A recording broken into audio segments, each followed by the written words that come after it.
So professional. Um, Good evening, everyone, and welcome to. And I'm getting picked. Shut up, email. Good evening, everyone, and welcome to tonight's season finale of The Boys and the Baltic Star.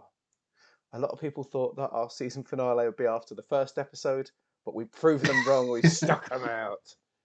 For better or for worse, we're still here for you guys, and a couple have stayed around over the weeks and months for us, and we appreciate that very much. And so we thought we'd reward you with a couple of weeks off over Christmas, maybe. But more of that later. Welcome to episode 41 of The Boys and the Baltic Star. If it's your first time here, you are more than welcome. We love new people turning up. We love the regulars. Hey, Ali, how you doing? We love our regulars. We love our Sparrow. We love our Ali. Socks if she turns up. Where's Leno? Chespionage has been rocking up recently. There's been all sorts coming in. Id when he's around. Oh, what joy! And we love our regulars and we love our newbies. We love our chatters. We love our lurkers. Ali's resubscribed for her seven-month streak. Ding ding ding ding ding ding ding ding ding ding ding ding. 7. Can you believe that's 7 months of watching this? Well. Sorry, she hasn't got totally mad. Leno's here as well. You're right, Leno. Doing good. Anyway, see, look, we love our regulars. We love our newbies. We love our quiet returnees. We love you a lot. I love looking at all our data. So when I see numbers going up, I get very excited. So thank you. If you want to join in the chat, please do. As you can see, it's quite chat. It's quite friendly. We break the fourth wall. Leno helps us out when Ben probably wishes he didn't. And but we really need it, to be honest, quite frankly. There's nonsense. There's ways to spend points, which cut in and play songs or just make us do annoying things. If you just want to sit back and lurk, you're more than welcome. If you want to sort of just have it on while you're doing something else, it's all good. We just hope that you enjoy what we've got to do. We're a little bit different to some places. We love the colour red. We're very propagandist on our stream, and we love drawing pictures of Agnar very much. Probably our favourite thing. We love talking about. If you hear anything about floofiness or resplendence, we're talking about Agnar, who we love very much. Anyway, if you like what you see, please consider following us here, or on Twitter at Boys Baltic. We're on Instagram as well. It's been a quiet week. I've been busy. I do apologise for Instagram, but we'll come back. But anyway, my name is Luke. I'm in the bottom right. Hello, with the Christmas snowman.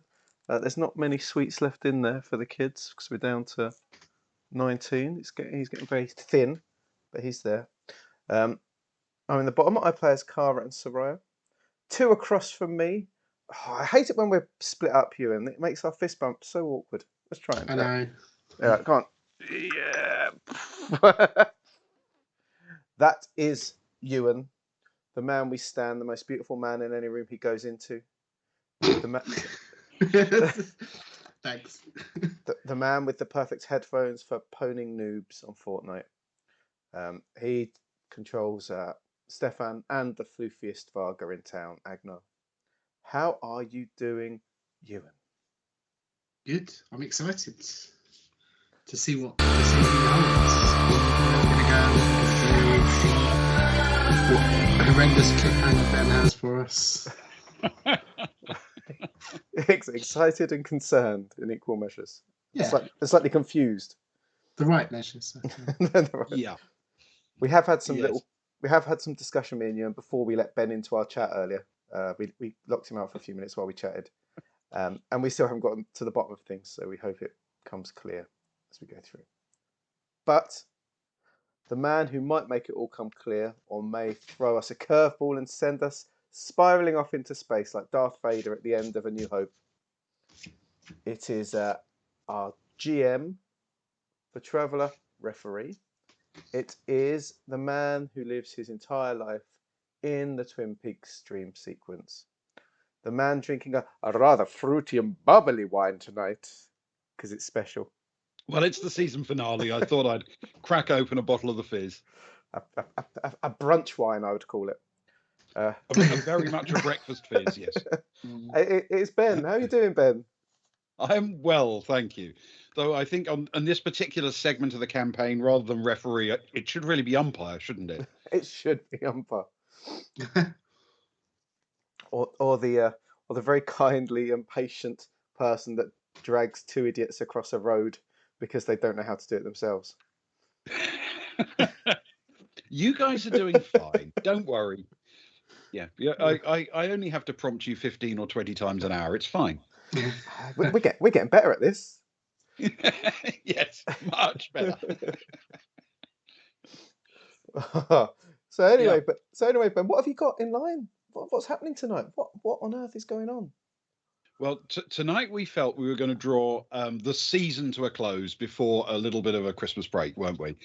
And we will try and grab the opportunity either immediately before or after Christmas. We'll do a little catch up to bring everyone up to speed on where we are in the campaign before we hit our next chapter. And I think this was a good idea. It's such a good idea. I wish I'd thought of it. Because we did, if you remember, when I think we were missing Ewan one week, we did a catch up for, if I remember, the first 24 episodes, and we're now at 41, so it's about time we did another one. It's a good time to draw to the close. We're hopefully going to resolve a couple of big story threads tonight, and with any luck, it will be a good place to finish a chapter, which means, of course, tonight there should not be any cliffhangers, none at all. That's how it always works, isn't it? I've been watching TV and films long enough to know there's never a cliffhanger at the end. Never a cliffhanger. Absolutely never a cliffhanger. Not at the end of a series. I mean, that would just be cruel, wouldn't it? Oh, especially as we're not starting. Yeah, and we're not starting the next series till 2025. We got to record it first. Ewan's in It'll be on HBO. Ewan's contract negotiations. He's got all egotistical. It's disgraceful. What he's well, we knew for. there would come a point where we couldn't afford him. I'm not picking out all. It's my agent. I'm not picking out all the yellow M&Ms out of all the bags we can get for you. So, shall we get started? Yes. Where we are at the moment in the actual campaign. The travellers are in a position to make use of everything they've learnt in uncovering the responsible parties for the murder of Brett Sagar. Oh, no. As the investigation comes to a toilet. You know, because they're called the Head on ships, and they're on a ship. Sorry, I won't do that again. They've identified a few suspects, engaged one in a firefight, albeit briefly, and managed to lose track of all of them. Number one on their list is Midran Dakstar, who is known to have access to a secret panel into the crime scene. He's missing. Another is Laura Frost, who has been suspiciously associated with an attempt to cover up the events of the murder, and who has a nasty-looking selection of weapons in her stateroom. She's missing as well. Sagar's colleague, Freya Kranev, is also unaccountably missing, even though they know where she was last seen, entering the heavily guarded quarters of an important Varga family. Olivia Sharp, the security officer, has asked them to debrief her this evening, and she's willing to assemble any individuals they might need to speak with to achieve that. Meanwhile, they found a smart-looking cutter belonging to the Varga family in the hangar bay, while they were getting some exciting weapons from June Vicarage, an arms dealer of their acquaintance. They've also interviewed Alma Kennedy, notable player on the Geeka Buckyball team, to find out once and for all how she's mixed up in everything. We wait, breath bated, to find out how they will resolve this tangled mass of information. And that is where we resume the story.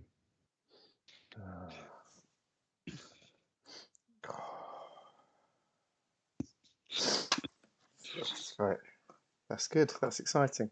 How are we going to resume the story? Yeah. You effectively finished with where we left off. You just finished with Alma Kennedy. So you're sort of reassembling for your planning meeting or whatever, either on the concourse or you can head back to the stateroom if you want to. You've got resources available. There are people you can call or talk to, or you may have a plan. And if you do have a plan, it's kind of up to you to tell me which way you want to go, because I can't actually tell the story. I can only set the scene. There's two things we definitely want to do. This is what we know. There's two things we want to do. Which would you like to do first?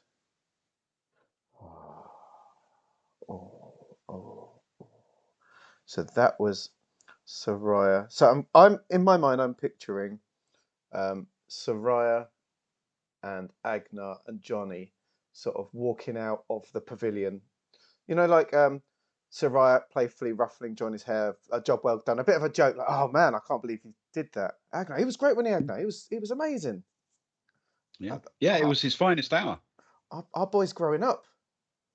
Look at him. He could pass as anything. Very impressive. Very impressive. Oh, and you too. I only caught some of what you were saying, but you seem to get her trust. Do you believe her?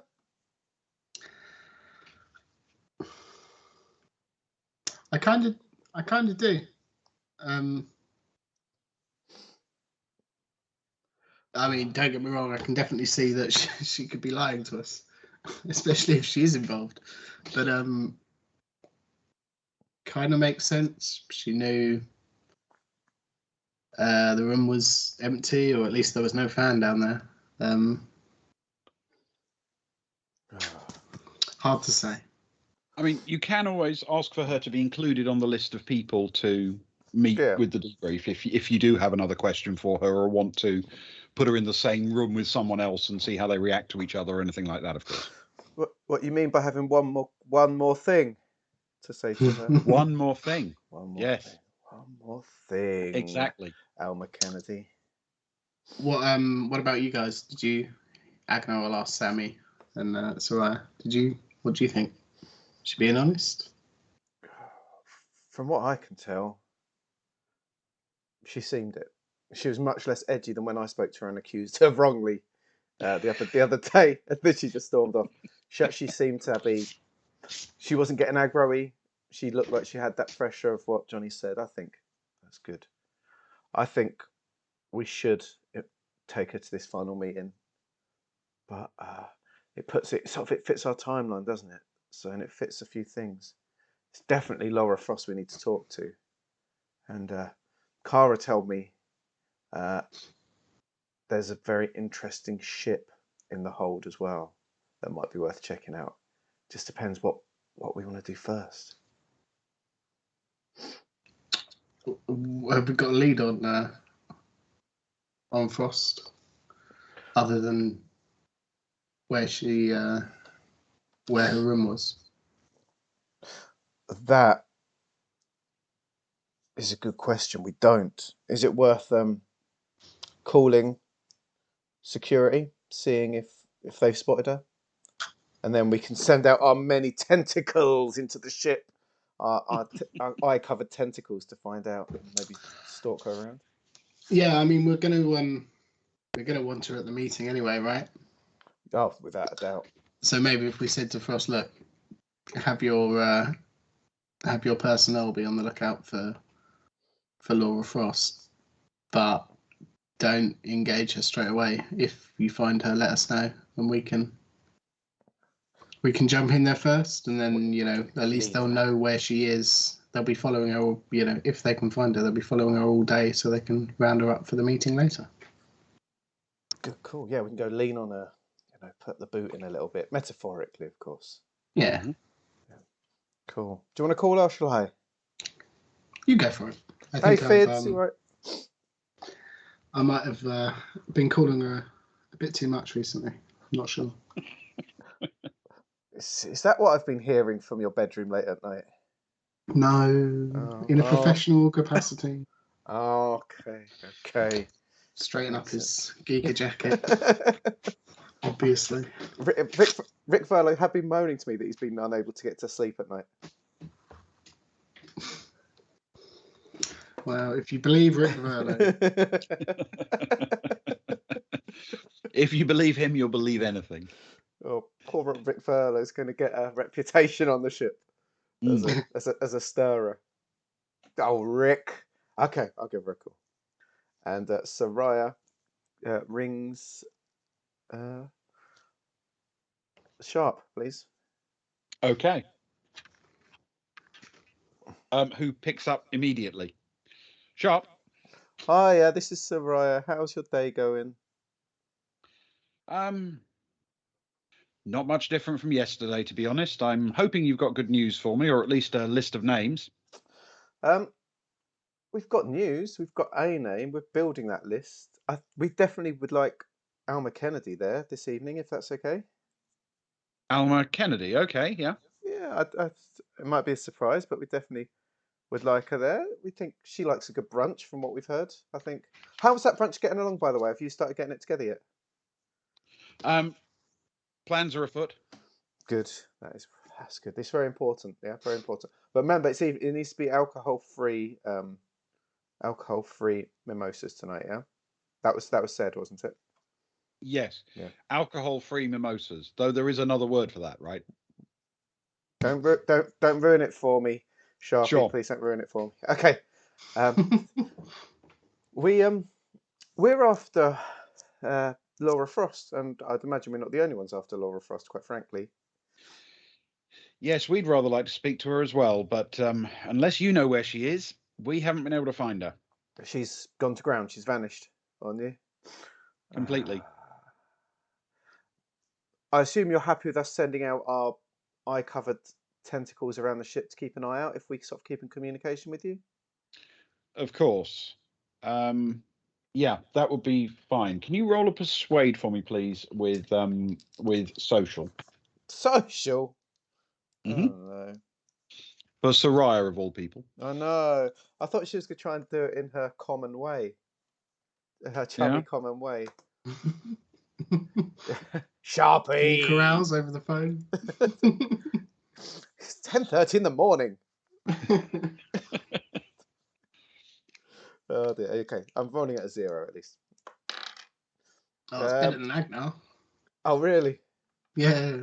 Oh, well, it's because I've got a +1 with my persuade. Oh yeah, Agnar's not got persuade, has he? No.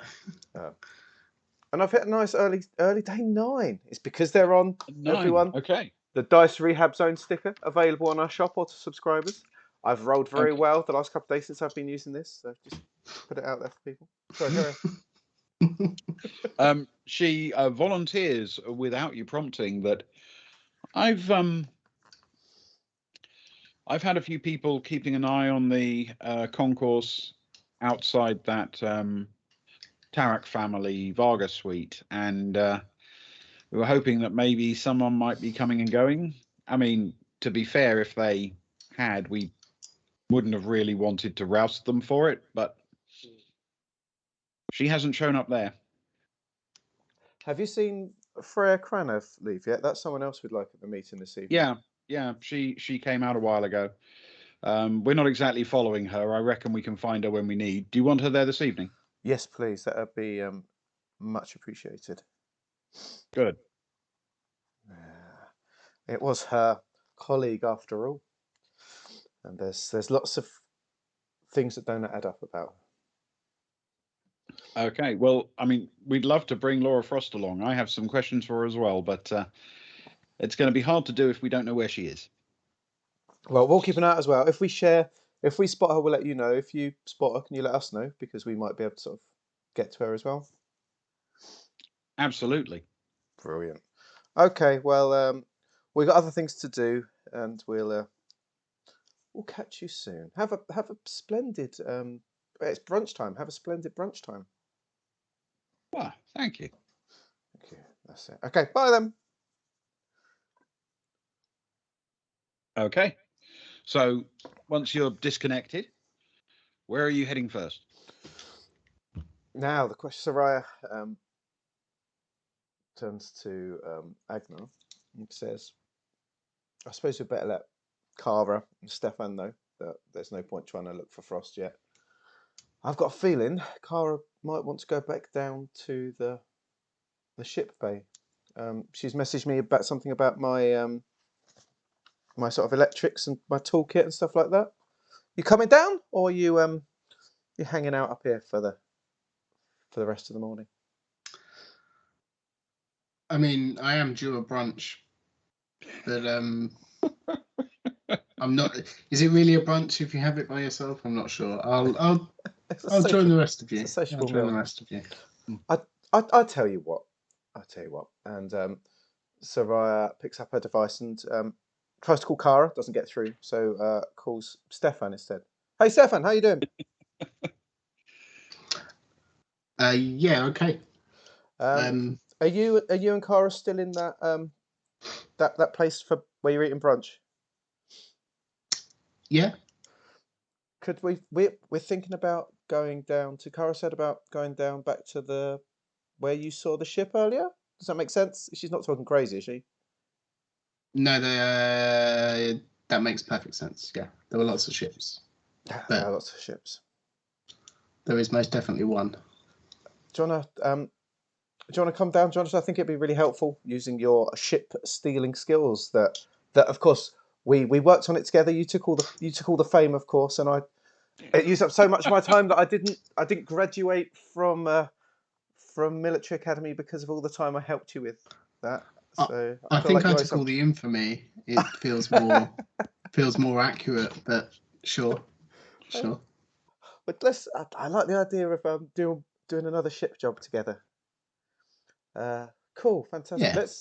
Let's meet back at the apartment. And actually, before you leave, can you just grab Agnar like a brunch roll or something, and maybe a takeaway mimosa? He's looking a bit hungry and grumpy over it. Do I have to? Do you want anything? No, they got any cheesy balls? I'll ask. Okay. Anyone else?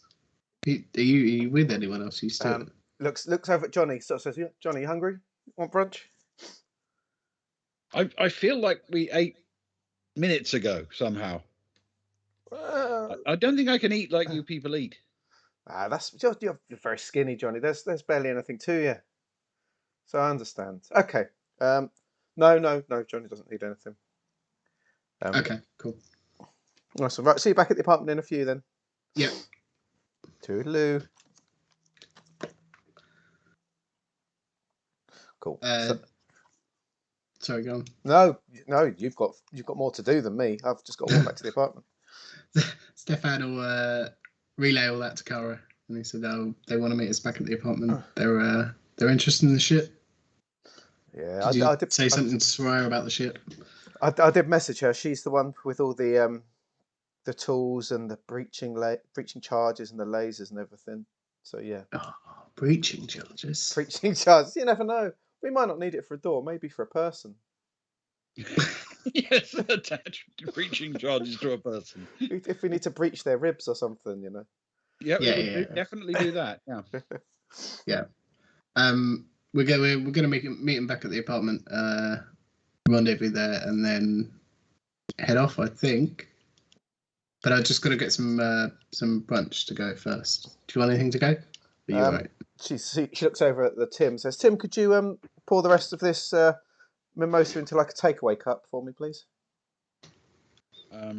He slouches off to secure the relevant component, and returns with a covered cup. Yes. Slouches off. He barely deserves this. Tim. Stop slouching, Tim. Take pride in your job like the other Tims. Tim. Thank you, Tim. Really appreciate that. I hope you have a lovely day. If you hear any rumblings going on below decks, it's mice. And they're breaching charges. Marabunta army mice, yes.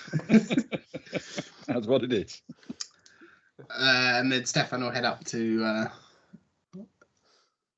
the bar or to the place where Tim's hang out, and grab. I don't know. He'll grab like 3 breakfast baguettes and something like cheesy balls. You got anything adjacent to that? You know, some kind of snacky, savoury goodness. Oh, it's vegan, isn't it? Vegan cheesy balls. Mostly salty nuts. I've got a lot of salty nuts. Yeah, I'll take a couple of. I'll take 5 of them, 3 breakfast baguettes, and 8 mimosas to go. Please. Excellent, because there might be danger ahead, and you definitely wouldn't want to face that sober. No, they're not for me. They're for Yeah.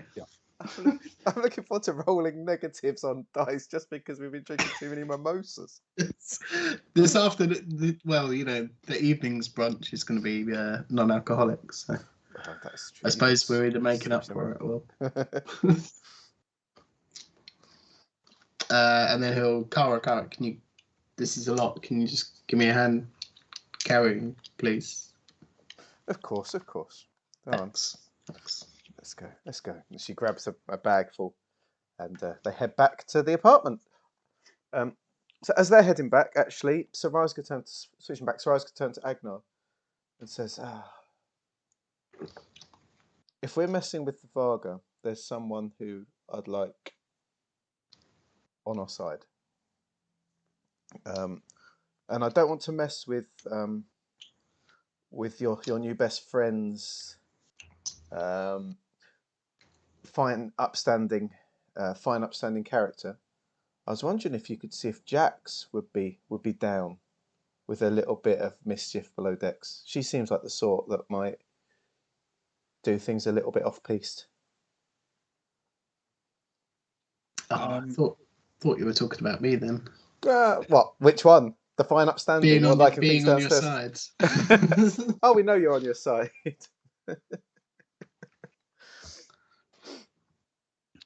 So, who are you asking? I want Agnar to call. Who do you want to call? Which are you going to call? Who are you going to call? Have we got Jax? Have we got Jax's direct number? Will we have to go through Thingy still? I think who had contact with her? Oh, it was Agnar. I think. Because Agnar was chatting with Rack, Amelia, Jax. Yeah, because you were at the party, weren't you? Yes. Yeah. Me and Cara, but Cara was off. Cara was doing gun deals. Yeah. Okay. I don't know if I did. I might have to. I might have to go through our Varga friend. Rack. He's got a fine Rack.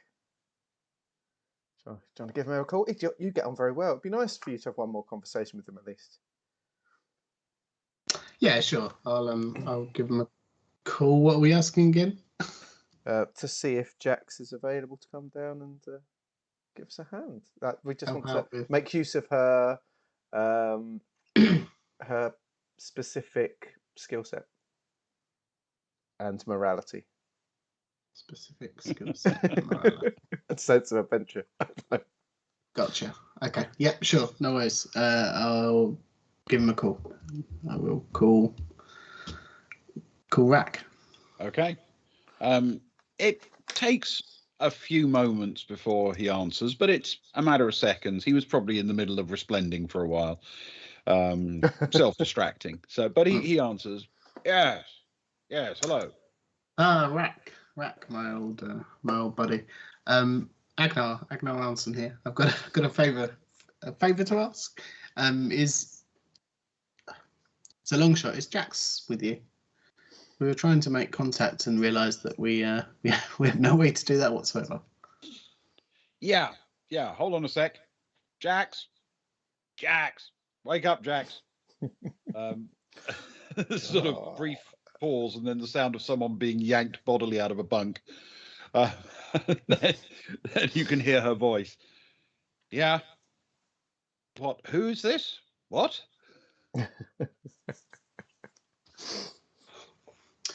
Jax, we met earlier. You and Rack helped us out a little bit. Agnar, Stefan, Cara, Soraya. Do you remember? Yeah. Absolutely. Yes. We were wondering if we could make use of and he'll make eye contact with Soraya, your specific skill set and morality. And sense of adventure. Is it dangerous? Very. I'm in. Wonderful stuff. We're just meeting up as a crew. if I I'll ping over our apartment number to Rack, and he can pass it on. We'll meet there in the next 10 minutes or so. Cool. And she sort of turns around and says, you can hear her over the comm as she's just in the process of hanging up. Rack, where are my clothes? And then the comm drops.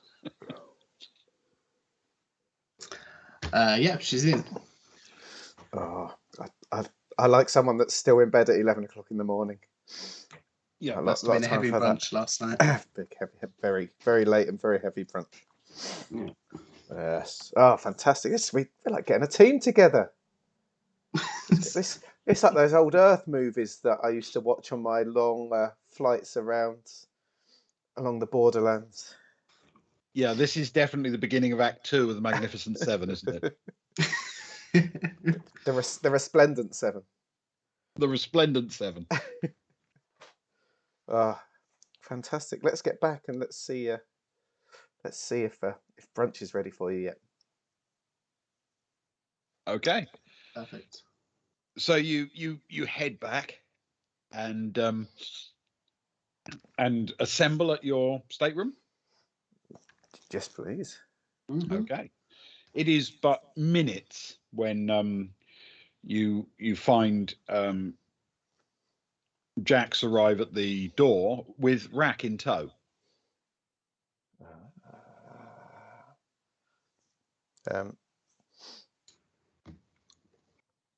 Sarai looks up. Sarai was there at the first meeting, wasn't she? So she recognised him more than, like, apart from Agnar, she'd be the second most, I guess. Rack, yeah. An unexpected bonus. How are you?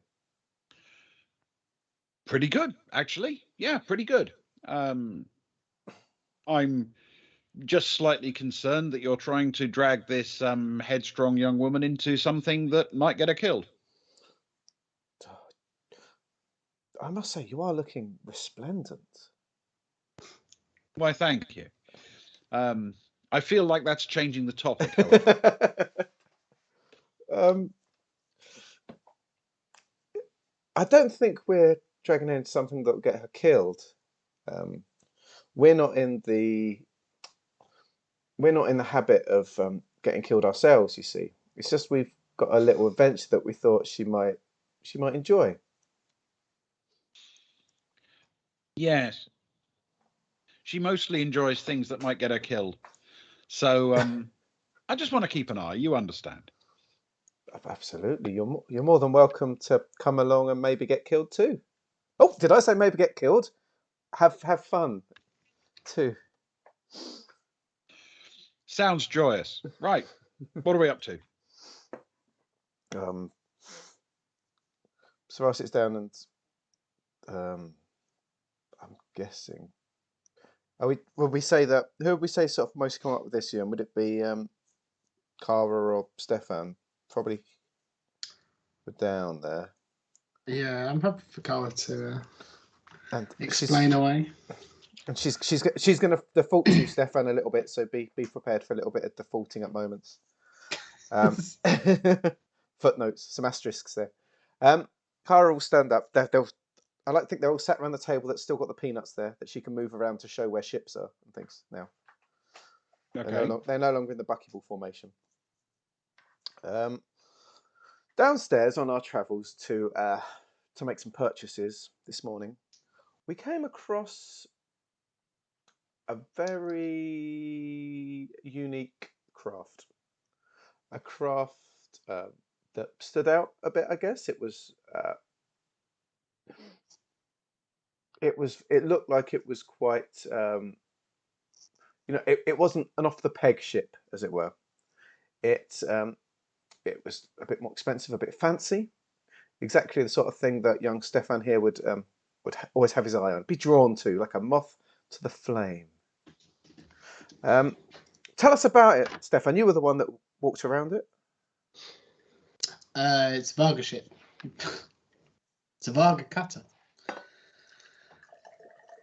And he'll get his phone out and he'll slide it into the middle of the table. He'll show the door devices. It's It looks well equipped, well locked. Couple of entrances. And what's the plan? Well, I'm not entirely sure there is one as such just yet, but we want to get on board, basically. Okay, so we talk our way in, we shoot our way in, we blast our way in, or we hack our way in or cut our way in. I mean, I knocked on both the doors. There was no answer. So either there's nobody there or they don't want to answer. Also worth noting, I think, Kara, didn't you pick up something about the access device? Yeah, it's a relatively flimsy door, but it's very high tech. And if you try and fiddle with it, mess with it, or hack with it, it locks down. It chunks behind, and it'll send out an alert immediately. And this was potentially one of the ways we thought about. We thought if we cut in and try and beat in straight away, we might only have minutes. But we wondered if we tampered with it and teased it a little bit, someone might come running that might have a card or an entry pass that would allow us more freedom upon the ship, if that makes sense. And all it would take was one double-handed axe handle to the shoulder blades to knock them down. I take your point. So you want to basically, let me follow the logic here. You think it might be a trap. So your solution is get a whole load of people, go and stand in the middle of the trap, spring the trap, and then hope we survive. It's how we've lasted all these weeks together. And all we've lost is one humble barman. Jax is in the process of standing up, actually saying, "Let's go," as he sort of puts his hand on her shoulder and pushes her down. Or if we know it's going to cause that anyway, why don't we just kick the door in? And then just be ready for people that do come running. Not got a problem with that. It's aggressive, but looking around this table, we've got some people that might thrive on aggression. Looking at Jax clawing at the table again to get up again, no doubt. Well, very much so, yes. Agnar, you're our military mind. Do you feel this is Do you feel we've, looking at the pictures you've got, do you think we've got a chance to defend ourselves if people come running? Looking at the pictures we've got, I don't think we'll need to defend ourselves against the ship per se, but I think it depends more how many people come running and what they're armed with. I mean, we've seen what the Varga are likely to be armed with at the lifts, haven't we? That is so. I suppose the question becomes how many are going to come running. That is true. Cara looks over at Zoe. Zoe, do you reckon it's worth going back to the ship and grabbing some of our new toys? I know you've been itching to try these things out. She sort of points to the corner where she's been resting her new Gauss carbine, and says, "I'm pretty much armed, but yeah, this is one of those situations where it's better to take it and not need it, you know?" Agnar will chirp in and he'll just say, also, if we're going full out on this, is it worth letting Sharp not know what we're doing, but if there is a call of alarms or violence in that particular area, that she can not send a crew down, or send a crew down slowly. She doesn't want to be tied to us invading the family's privacy, right? She'll probably not want to be tied to us breaking into their ship. That sounds like a. So if she can drag her feet, that protects her, I guess. Or do we want them to show up as help? That's. I don't know. It feels to me like she said that time that if we do get involved with this Varga family, to almost like to, I think she said almost like keeping security out of it. It was it would all reflect badly on it, and it'd all be it'd make things awkward. Yeah, It might be worth trying to. I mean, as a professional courtesy to her, I suppose, just let her know that if she could drag her feet on that one, it would work out a lot easier for her in the long run, I guess. Wow. And you know who the most professional and courteous person we have to make that call, Agnar? Wink, wink. It sort of looks around the table. You want me? Yeah, okay. Once we've got a plan, and once we're leaving, I'll do it when we're en route, I guess, and just tell her it's likely to be soon. Kara's just finished laying out the peanuts, like getting Stefan to sort of help her with sort of where certain ones should be going for the hangar. And she says, "Yeah, the peanuts are essential. Clearly, they are. It shows you exactly where they are. In a little string of 3. No. That peanut's much bigger than it should be. That one needs to be a smaller peanut. Look at Kara looks back down, and there's half the hangar missing, and Sarai's got a mouthful. What, you've just eaten like 4 transport ships, Sarai. You've only just had brunch. What's wrong with you? Oh yeah, brunch, and Stefan will pass out the baguettes that have been sat in a corner and the mimosas that are on the work surface somewhere. Yeah, vegetarian brunch baguettes.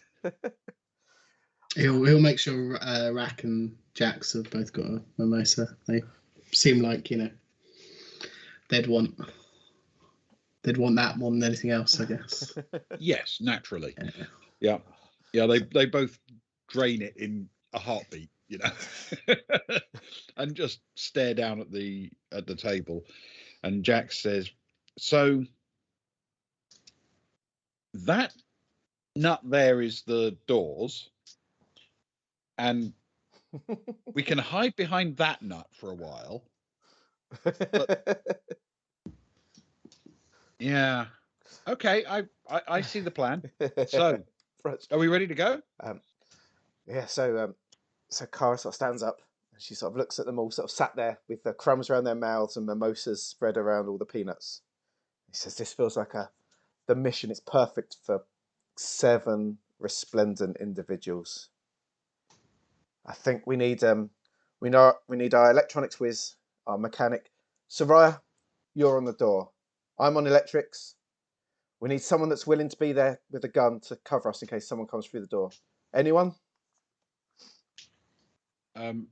Zoe immediately says, "It had better be me, otherwise you're all going to die, aren't you?" So that's why I like Zoe. So I've got Zoe on the door. Then we got we're gonna need 2 people with guns covering those 3. So lurking by the ship. So we need people that are good shots at range. All right.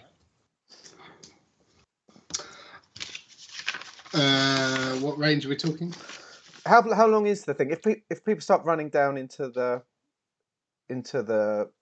hangar, Ben, from the doorway, what sort of range is it from the ship to the doorway?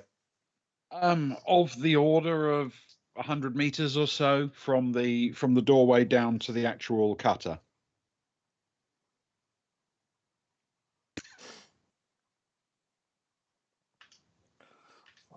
We're going to have the weapons for it, aren't we? Because we're going to have some of them nice ones if needed. So we just need someone that's good with. It's What good with type of slug. weapon? It's good with slug. They're slug weapons, aren't they? Funnily enough, Agnar is slightly better than Stefan at slug weapons. He will happily volunteer, though he's not, amazing. It's good enough though. He's got a +1. And I feel we need that's one, and I feel we need two people that are sort of, rough and ready to jump out on people, pull them down, hang them down, sneaking around, grabbing them as they come. Stefan Jack looks sort over to Jackson. rubs their hands together and says, "Yep, that's me. Yep, I'm the two people you need."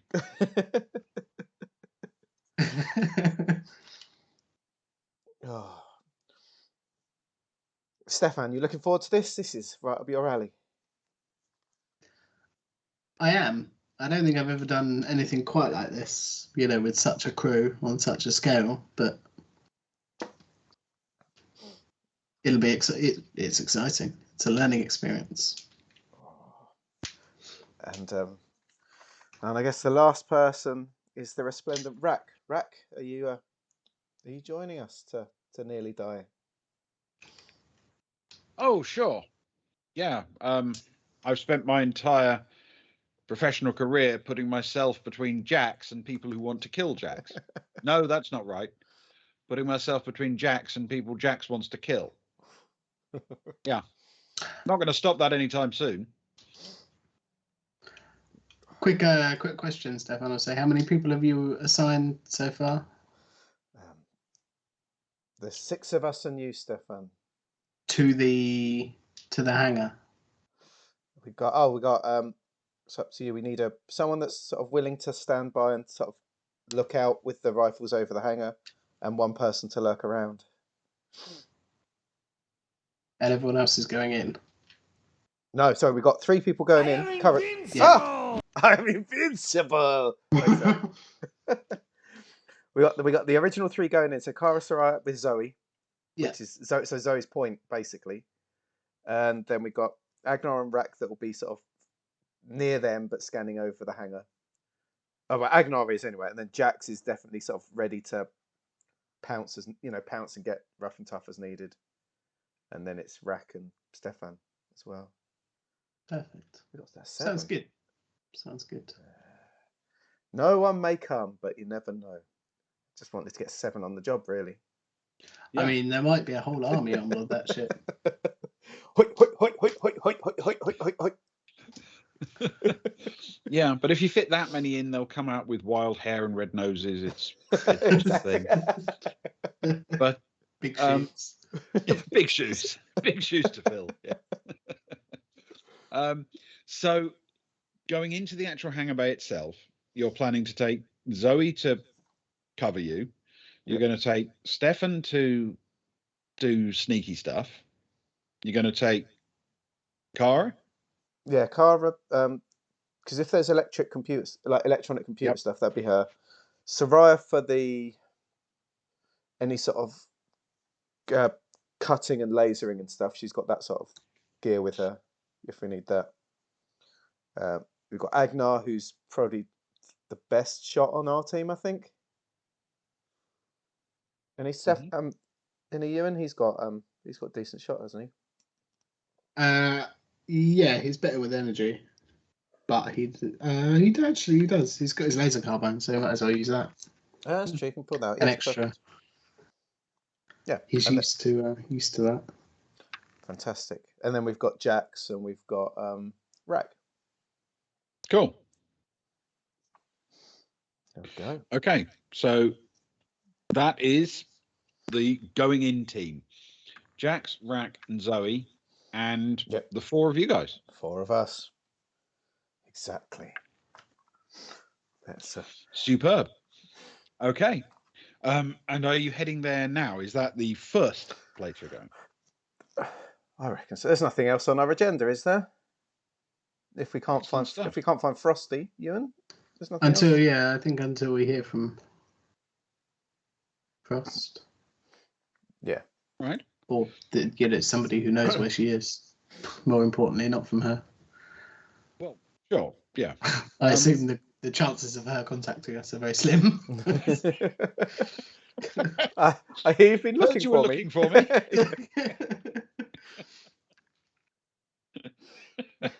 Yeah, that does. It feels unlikely. Yes. Yeah. Okay. All right.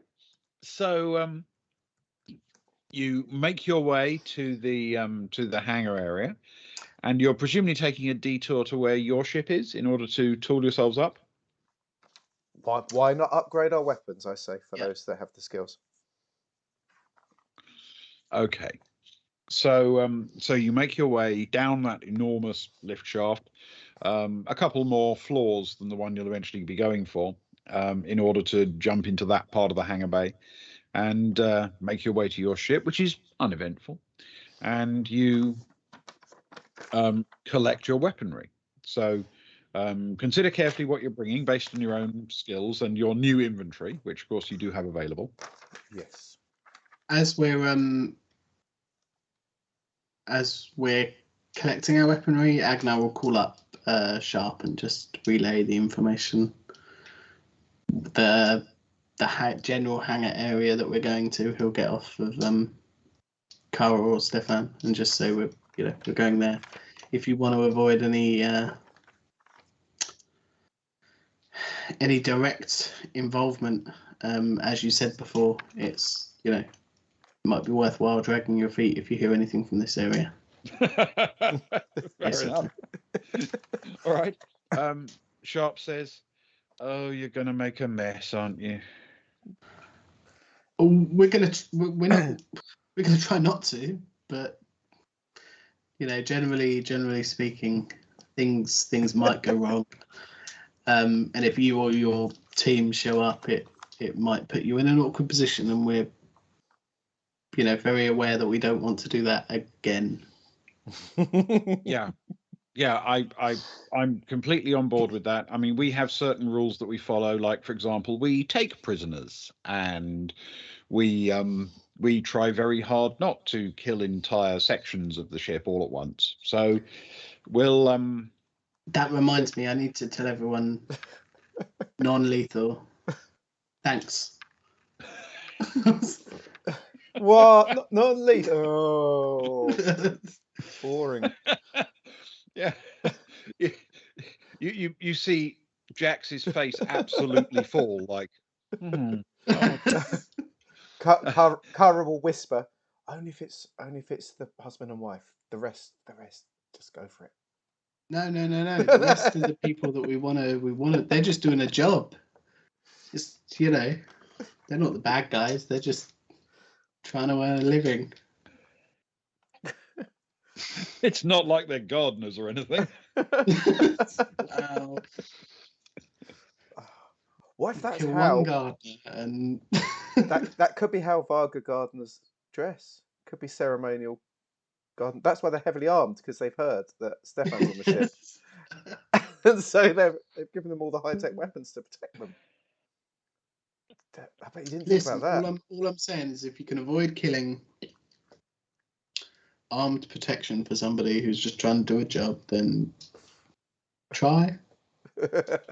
Okay. All right. Okay. So Sharp sounds a little bit resigned, but gets your message and hangs up. Brack and Jax are looking enthusiastically at the selection of weapons you have in your ship, and Jax sort of poking at this one and that one and going, "Oh, these look great. These look great. Expensive." Yes. So I just pulls up a bit of paper, just a random blank bit of paper. You'll need to sign these out. We need them back in one piece. Especially these ones, pointing at the fancy ones. Yeah. These ones are extra special, and you need to be a decent shot to use them. Oh, well, yeah. That would be a problem. If you now, if you want to make a mess at close range, Kara picks up one of the flechette pistols and says, "Have you heard of Swiss cheese?"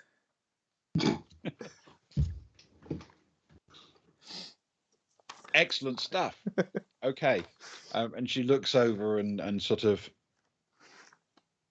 picks up one of the regular carbines you have and says, "More my speed." It'll serve you well. Yeah. And Brack, who is resplendent,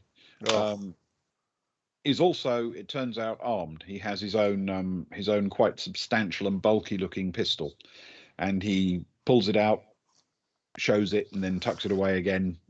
He's sorted with that. Oh, he's so resplendent. That He is. That's a strong vision. He is a bit resplendent. just a bit. It's been so long since we arrived, Ben, in real time. What was the general deal? We didn't leave all of our weapons on the Baltic Star, did we? We bought everything that we knew we wouldn't be allowed to walk around with onto the shuttle with us. Is that right? You brought your normal sort of weapons carry out, but left anything that would be too aggressive on the shuttle. Yeah. Yeah. So Stefan probably just grabs a bit more ammo, maybe sling. Just grabs a bit more ammo, eyes up the flamethrower. Finally. No, I don't. This is a moment for the flamethrower. Doesn't take it. I don't think we can quite push that. Yeah, and ends up just grabbing a bit more ammo for his laser pistol and his knuckle blasters. And Agnar will grab his laser carbine and shotgun. He'll sling the shotgun over his back just in case. Okay. And he's got AP ammunition for the shotgun, hasn't he? He does indeed. Okay. He does indeed. Yep, this should end well. Excellent. And put his armor on, I guess. Yeah, he will put his combat armor on. Yep, superb. Less inclined to be walking around in that. He's got to take the. He's still got the blazer on over the top, though. Yeah, Jax and Rack have turned up. It's not exactly what you call the heaviest of armor, but it's definitely military issue, somewhat protective gear. Sounds good. Kara, because she's laser only and hand to hand, she can't make any use of the new weaponry. But her plan is to sort of be the one trying to press buttons and type things if in the middle of a storm, if that's happening, if that makes sense. Yep. So she's going to be armored, but she's going to have her Stunfist glove on one hand. She's going to be able to put on a gauntlet laser with the backpack sort of on the other hand. So she's got a gauntlet laser on the other, and then she'll slot her laser pistol and can't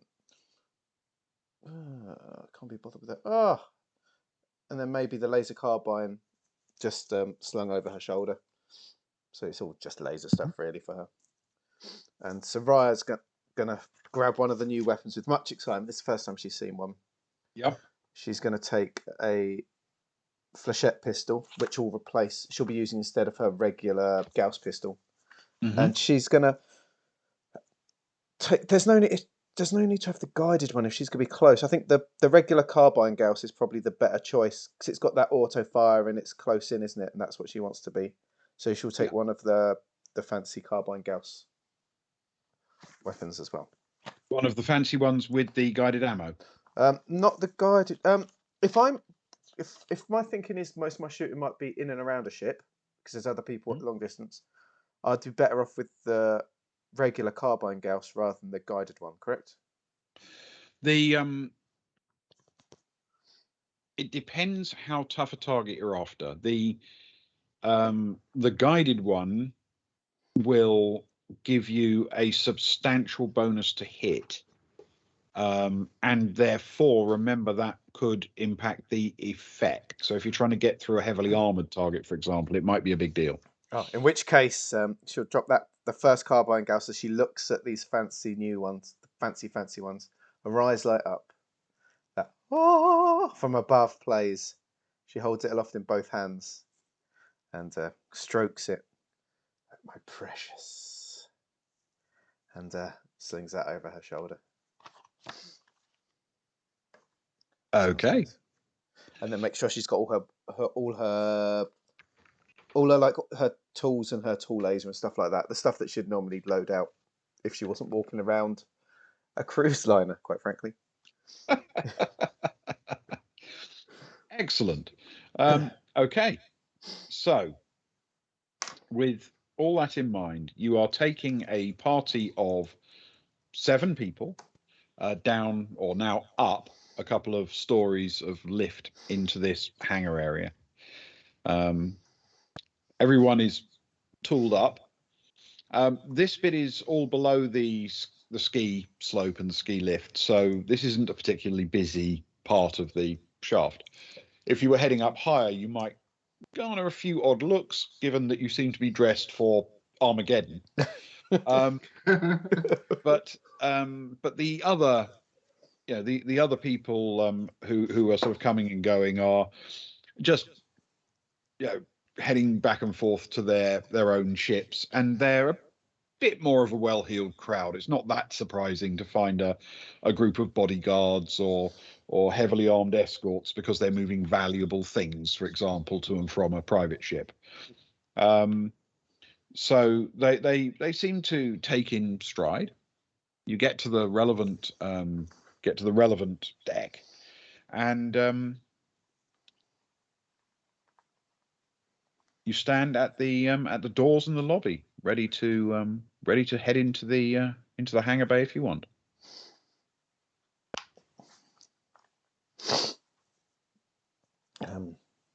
Everyone ready? I am. I'll say. Stefan will just nod. Carl will look to Zoe and say, I know you've been looking forward to this. Lead us in. Okay. Zoe steps to the side of the door, waves the sort of detector panel, and the doors slide open to reveal it's not exactly dark, but subdued lighting hangar bay with the main jetty stretching away into the distance, and at the far end of it, right in front of you, 100 meters or so away, is the Varga cutter.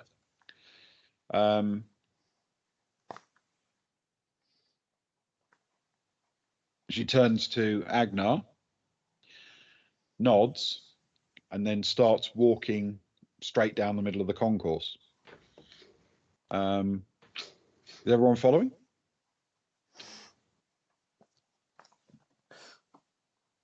I think so. Is there a sense of bad juju when we go out there? Is there a juju dice? Only the tension you bring with you, I think it's fair to say. The space doesn't look any more dangerous or less dangerous than it did the last time you saw it.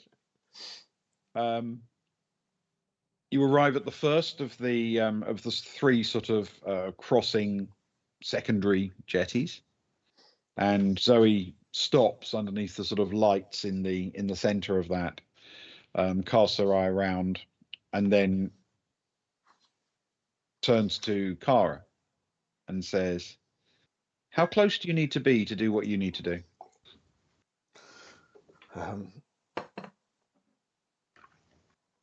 If we're trying to force our way in, we need to be right up at the ship.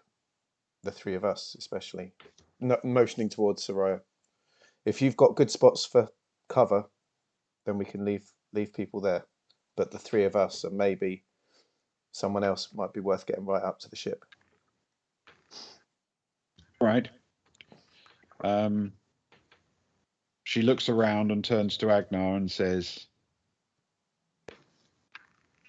"What do you think? Who goes where?"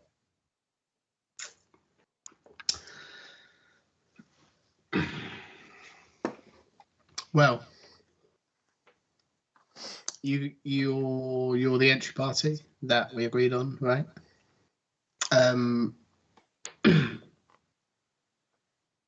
He will can in fact use his military tactics to help out here. He can indeed. Well, he can use Or attempt tactics. to. He can use tactics now, and if it comes to an initiative roll, depending on his tactics effect, that will add bonuses to everybody in the party's initiative. Nice.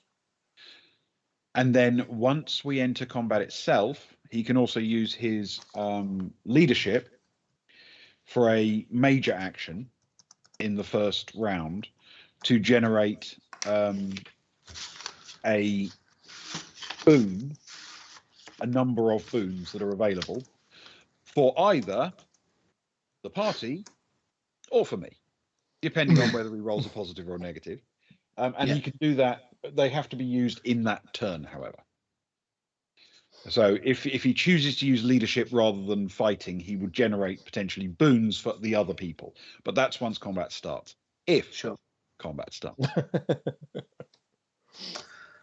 Yeah. Okay, perfect. So he will he'll use his military tactics now, I guess, and whilst we are talking tactics and who goes where. Excellent stuff. Seems to make sense. Fourth wall wise. And he'll look over to Rack and Jax, I suppose, and say, what do you guys think? Do you want to be the first to deal with whatever comes through that door? Or do you want to be up near the ship? Well, it occurs to me that I might be able to make this a little bit easier for you guys. Oh no, there's a map. Oh, it's always a bad sign. Let me roll my military tactics, guys, and pray they're good. There's no dire wolves on this map, is there? Only the dire wolves you bring with you. Oh, we have many of those in our dreams, that's for sure. So, just to give you a quick overview, the door is at the top here. Yeah. You can see the main jetty concourse stretching away from you. The black areas are essentially empty space. They cover multiple decks, you understand, because there are multiple of these jetties stretching down through the space, accessed by different lift floor levels. But the little shuttles and ships you can see come off the various landing platforms and mooring points. So this is what you guys can see here. Now, that bit right down at the bottom, that is the cutter. That is the biggest ship on the in this area of the hangar bay. So what you can see now is right down at the bottom, you have that big ship. That is the cutter, the Varga cutter. The one you can see directly above it is the ship you visited this morning. Oh, excellent. To get the weapons from. Then further up, as you can see, there are other ships just dotted around the various jetty points. Cool. So in terms of cover, if you want to put people on the doors, you have a choice of two different door entryways into the Varga cutter. One at the front, essentially, which is the one on the left of the map here, and one at the back of ship, which is the slightly larger door access. The layout of the interior walls is how these things are normally arranged. You can't necessarily guarantee this one will not be customized. Mm-hmm. The types you've seen are all fairly familiar. So as you come in, you're all at the door, except Zoe did go at least as far forward as that first little set of spotlights. Cool.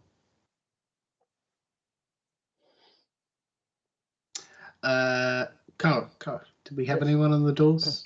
On the main doors in? Is it worth we've got some ships that you can hide behind. Is it worth dropping someone behind either that ship nearest the door or a couple down, maybe? like either side of the walkway. Give themselves a little bit of cover. Is that what you're thinking? Get that cover on the door. How close or you want to be? we could head down to the next one, and then you're sort of halfway between the doors and the the target ship, aren't you? The cutter, I guess. I like that. Mhm. That you're thinking one on each side kind of thing. Give that crossfire. Yeah. Potentially. Well, I mean, potentially, if I show you a bit further down, as you can see, there is a space on the right-hand side, 2 down, which would give someone a position where they could quite rapidly find cover from either direction, if you see what I mean. That's a good Yeah. spot. That's a very good spot. Yeah. If you're okay with them being this far away from the door. What that's going to be? That's about 60 meters, isn't it? 65 meters. You're like Each square is essentially 1.5 meters. Yeah. So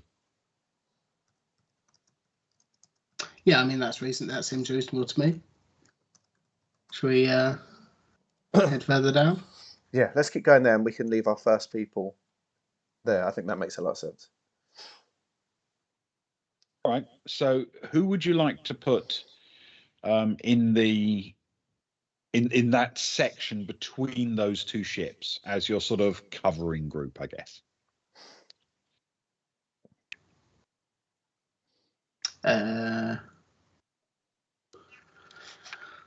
What do you think? Volunteers or? I don't know. I bow to you. As long as I've got the 3 of us and someone sort of lurking with us, I guess that leaves another. I'll tell you what. Do you want me to take it? You take someone with you. Sort of. I've got range, so that's I'm happy to take that. That's what the graffiti says in the toilet. Excellent way of putting it. Every time. That could be the last thing you say to me. He wanders off. Anyone else? Volunteer? He just wanders off. Okay. So if we, for our purposes, put Agnar on that platform, close enough to the end of this ship that he's got a view of it, or would he like to go so far around? I mean, are you going to aim for the rear door instead, and you want to put him right the other end?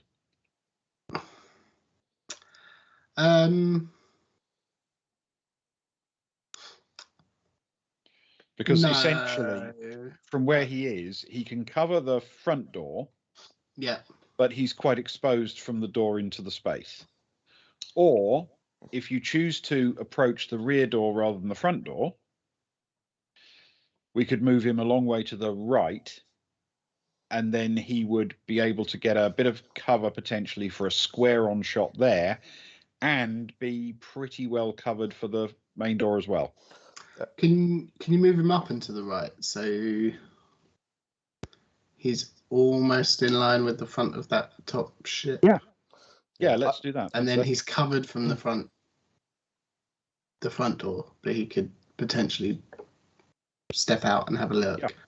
And he could possibly see the front door of the cutter, but not the rear. That's where Kara would want to go in. It's closest to the front of ship, which means if I've got to try and get any computery jiggery pokery, knowing the plans of the ships, it's fewer doors to go through. Do you know what I mean? Yes.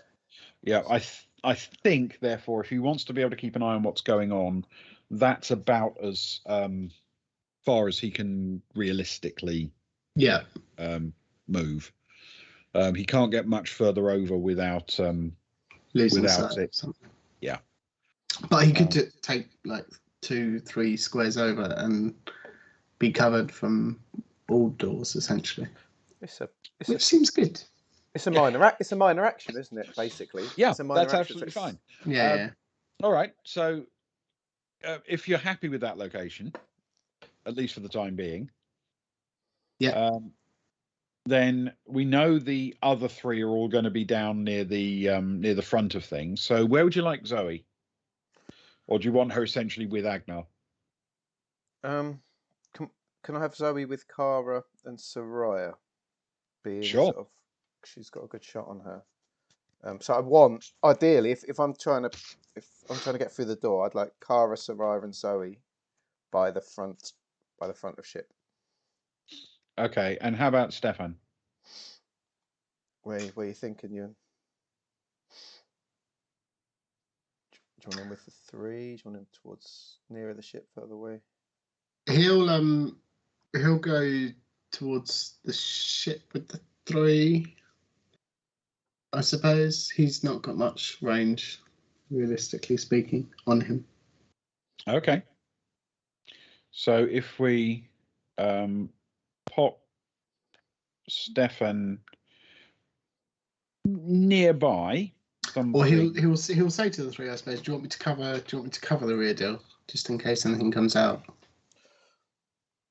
Yeah, and then should we put someone midway between us so that that person can sort of move either way to support if someone does come out? Yeah, it's a quick route. Right. So if you'd like Stefan moving towards the back door, that's a very good plan, I think. I'll pop him over here. In close contact with the back door, in case that's a possibility. Then it would seem logical to have. Where would you like Kara? With Stefan or with Soraya? With Soraya, we'll sort of if Soraya can get the door open, Kara wants to head in with Zoe, basically. Do you know what I mean? To try and get in. So in essence, if we put Kara a little way back for the initial thing, and we'll use Zoe as immediate use muscle. Yes, perfect. So what's her best angle of attack? I think for Zoe, it will probably be best if she's at a bit of an acute angle. To give her a line in. So I'm tempted to say let's move Kara the other side of Zoe. Yeah, that makes sense. Just in case there's foul play. Kara is made of more glass, to be honest, and she's less heavily armed by her very nature. Perfect. All right. I like that. So so there's your sort of initial positions. They're kind of in a row if something goes bad. Sure. Like a high intensity laser just goes straight through all 3 of them. But Zoe could actually even have a pot shot past Soraya if necessary, and Kara's a little bit shielded. Yeah. So that is 5 of the Resplendent 7. The Resplendent 7. Right, that's the title of this episode, by the way. Of course. And where would you like? I mean, would you like one of them in that gap between the 2 doors? It feels nice, I think. What do you think it gives? If someone comes out, it gives Stefan a bit of support, and if things get heavy, it gives a bit more support up front. Yeah, and they've probably got. I think so. And they've got a shot if people come running in from the door as well. Actually, that's not bad. Yeah, that's not a bad call. Okay, and actually, at least theoretically, some available cover. So yes, if we in essence put Amelia, because she's got the longer range weapon, somewhere in the middle. She might have to move a bit to take a shot if she's got to cover the main door, but it's not impossible. Yeah. So she should be fair dues. That's the green dot is her there. Yep. And so it's only Rack we need to place. Agnar's come over the comms. I could do with maybe one more person up here, just in case something's coming out the ship and from the doors at the same time. good plan. Now, does he have a line of sight there? I think he does. He's actually going to... It's essentially a long shot for his weapon, but it's not a trivial one. So what we're going to do is move Rack right to the end of that that jetty part, so that he's got a shot on the main door. Just about has from there, but he can find some cover if he needs it. And he's also got a he's hidden behind there. Can you see him now? Yeah. Shot on the radar. So he's actually got a shot on the main door, and he can take cover behind that ship if he needs to. And he's got a shot on the rear door He's as well. got a shot on the rear door. Ah. The only thing he can't do quickly is get a line on the front door. But to be fair, there's some muscle covering that anyway. Right, yeah. There's 4 of us plus Jax is not too many moves away.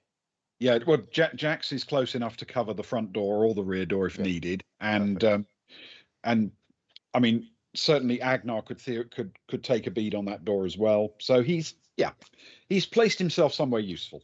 Yeah, it feels well balanced. Okay, Potentially. right. So we have a sense of where people are, and everyone's in position, and the adrenaline is pumping. So, what is your first move? Oh, good. I thought you were going to say the adrenaline's pumping, so we'll take a break. Can I quickly drop my military tactics roll so I don't have to keep holding these dice, Ben? Is that all right? Yes, absolutely. Just in case we go into combat. Just in case. Just in case that happens. I rolled a 6 plus 3 military tactics. Is 9. Okay. 9. Do I get education, intellect? Nope. I'm Strength. afraid that's simply a +1, which means Oh. everybody in the party, when it comes time to roll initiative, If if it comes time to roll initiative, everybody in the party will get to add 1 to their initiative roll. Very good. Well done, Agnar.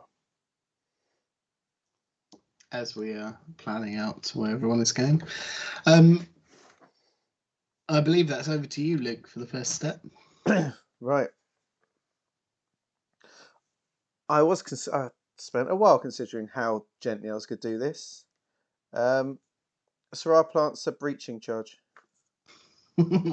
Okay. An excellent choice, I feel. Subtle is the word. I mean, bespoke for the job. It's what it is. That's my last one. It's certainly what it is. I need to buy some more next time when we get back to Dilabru. If we get back to Dilabru.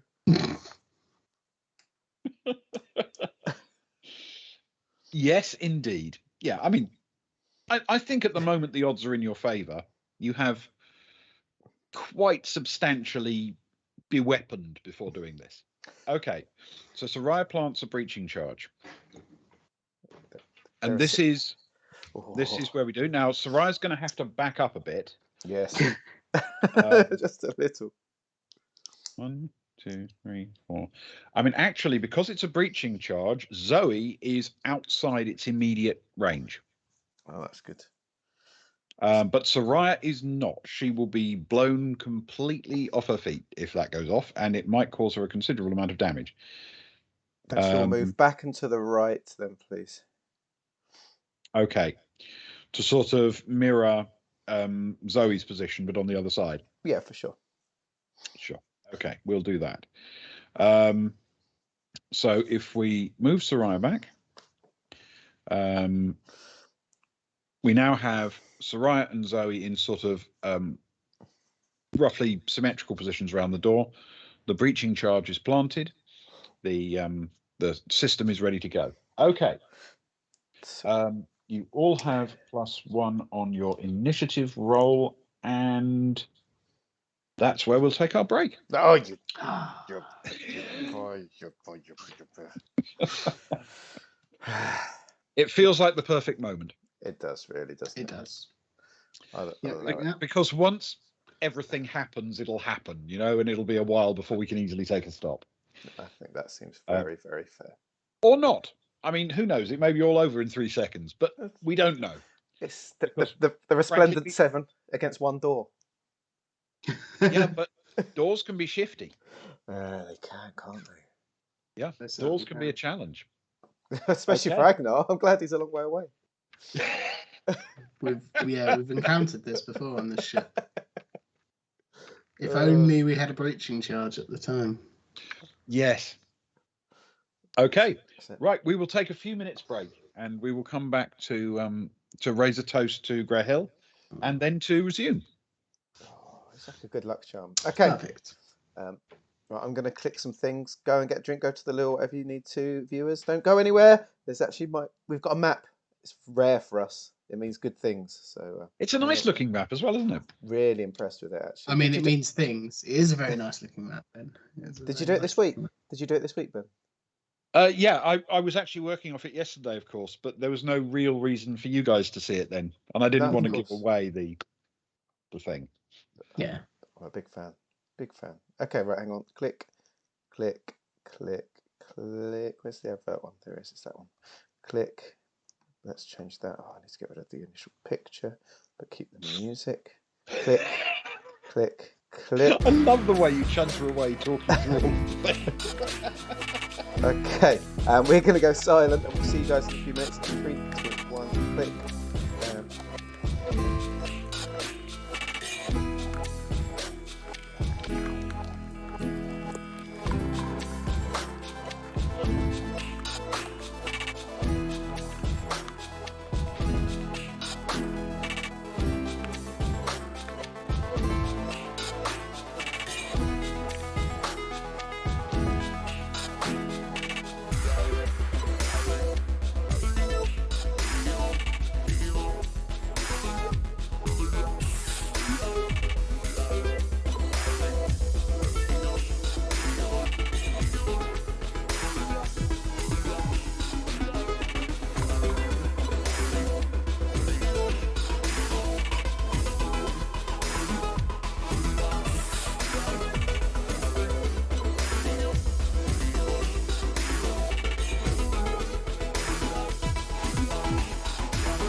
Good evening and welcome back to part 2 of the season finale. Oh, the stupid Teams bar's up. Let's try and get rid of that. That's going to drive me crazy otherwise.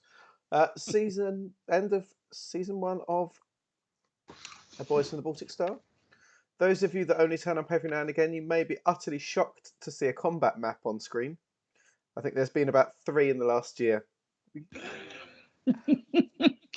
I mean, there might even have been 5, but not a lot. It's a special occasion. It It's a magical time, and my heart is missing a beat. Ewan had to go for 7 different toilet trips just for the fear.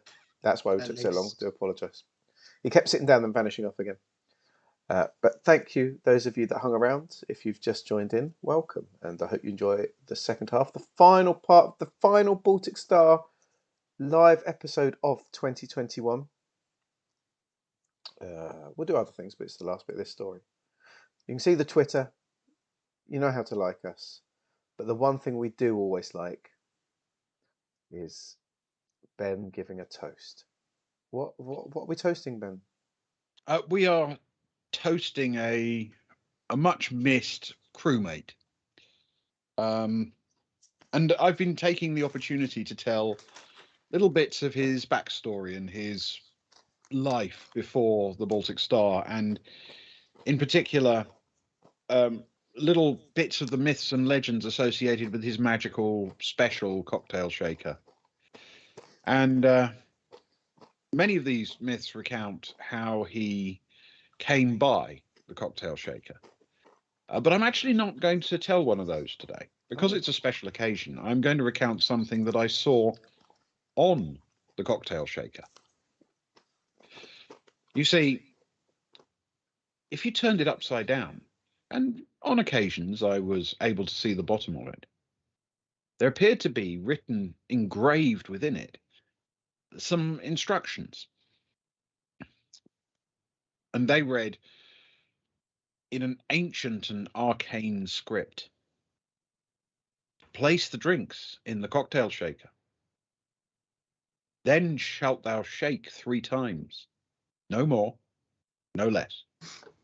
3 shall be the number thou shalt shake, and the number of the shaking shall be 3. 4 shalt thou not shake, neither shake thou twice, excepting that thou then proceedest to 3. 5 is right out. I just thought I'd mention that. So it's obviously a very special and important piece of ancient mythology. And in that spirit, for the final time for this season, I'm sure we will still be toasting him next season, but the final time for this season, allow me to ask that everyone raise their glasses and just toast the late, great Greyhill Bast. The late, great Greyhill Bast. The Greyhill Bast. His memory live on. May his loving forearms cuddle us as if he was the ghost of Christmas past on Christmas Eve. Indeed. How lovely. Excellent. Lovely work. So, great. You have planted a breaching charge and you are ready to set it off. Away we go. Right, I've got to roll something, haven't I? No, not for a breaching charge. Oh, that's good. No. It does its thing. It just does its thing. So, Soraya steps back and initiates the breaching charge. There is an enormous flash, bang, explosion. Dust and little bits of door and debris blast around and swirl across the sort of open hangar space. It's certainly not subtle. The door is blown clean inside, relatively torn and damaged, but clearly blown completely clear of its surround and hinges. And as it flies into the space, I need everybody to roll initiative, please. Yeah.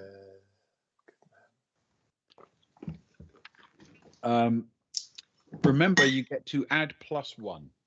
I wasn't warming up any dice, so. Oh no. Oh, and I'm trying to get rid of that stupid bar off Teams again because I accidentally went into Teams. Go away. And for initiative, remember you can add your dex or your int modifier, whichever is higher. That's right. That's right. Cool.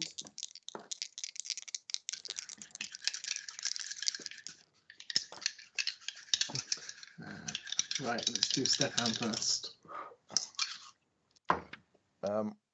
So it's 8 + 1 + 1 for Soraya is 10. Oh, Stefan rolled a 7 + 2 + 1 is a 10. Oh. Okay. Twinsies. Twinsies. Okay. They look at each other and do a little twinsy look as it happens. Okay. Across the gangplanks. Yep.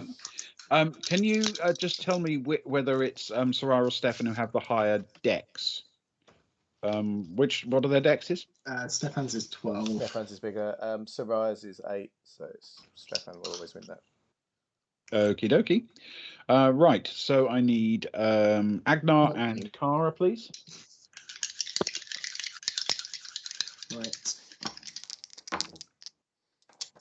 Oh my goodness, that's even big. I didn't want Kara to have the best initiative.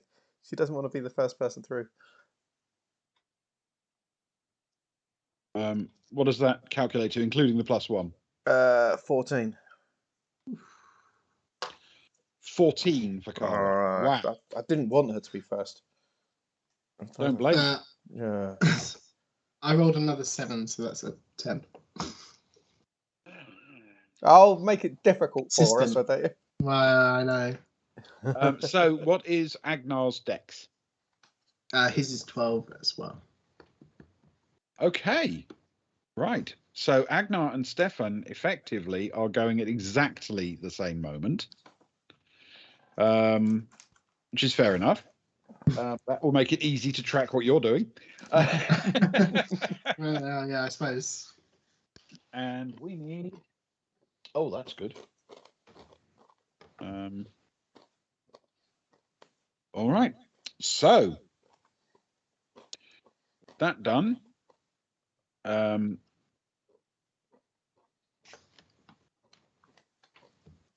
That is all of your numbers sorted on the list, so you should be able to see which order you're going in.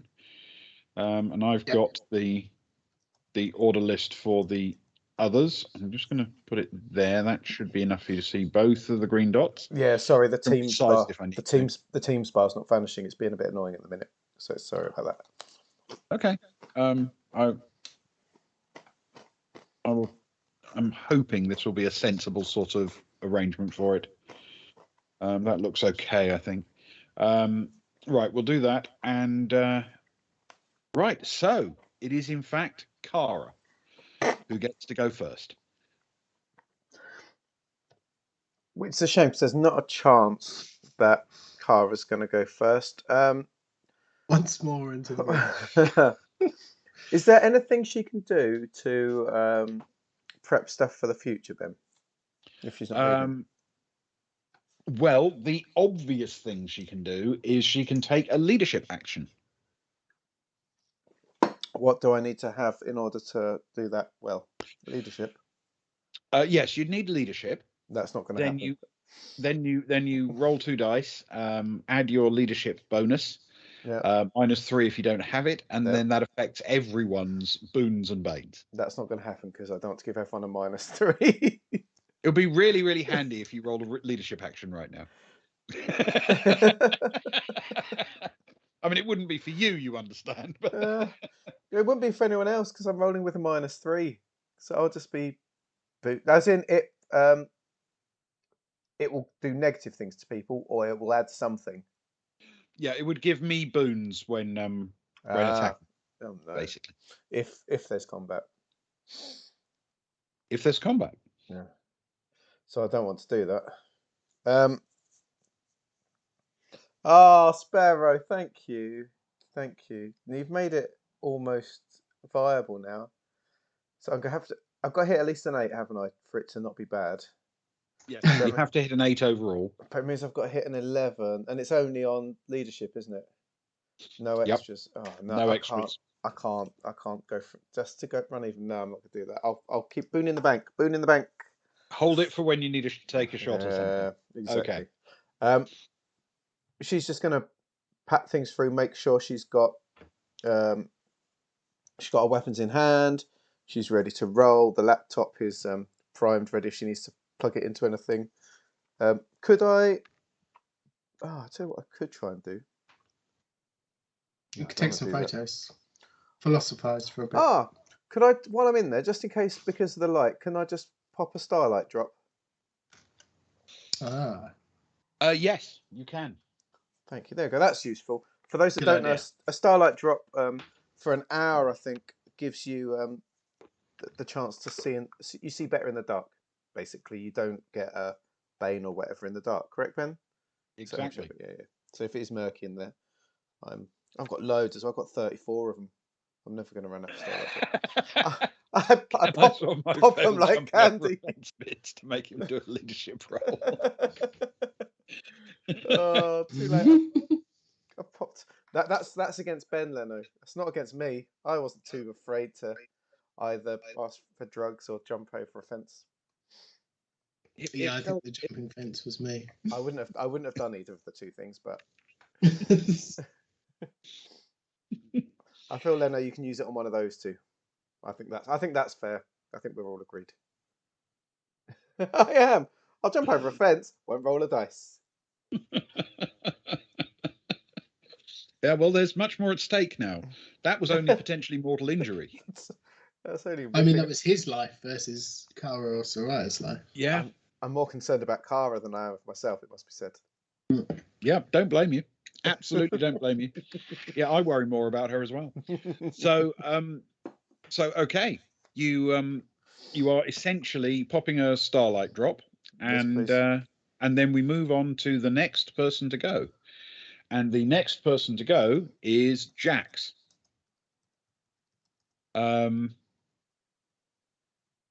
The problem is, from where she is, she can't see anything, and she doesn't want to prejudge the issue in case the other door opens.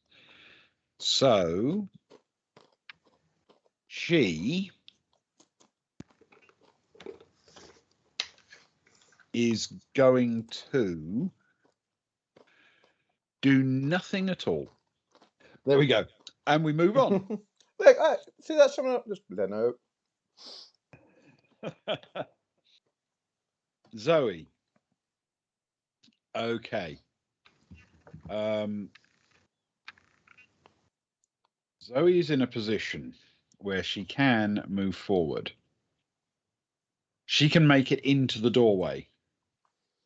So she's going to do so and see if there's anything that needs killing.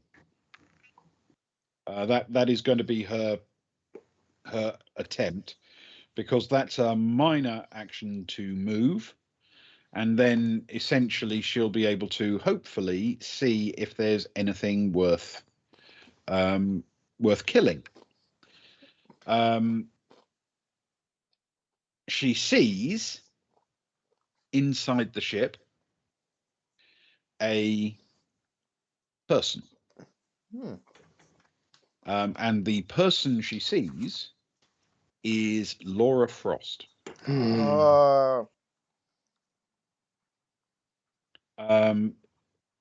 She can see her from where she is, and Laura Frost is indeed visible to her some way down the length of the ship, and Frosty. Is accessible, at least in theory, to our Zoe to take a shot.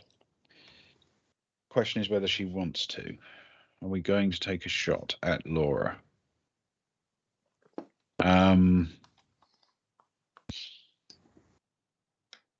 We're not. She's going to yell out at her instead. Something along the lines of, "Freeze, let me see your hands." And that is going to be her turn. I assume the E on Frosty stands for, like envoy or something, some other positive term. No doubt. Yes. I mean, it could also stand for, enemy. No, surely not. Just saying. How do they get an elephant in that ship?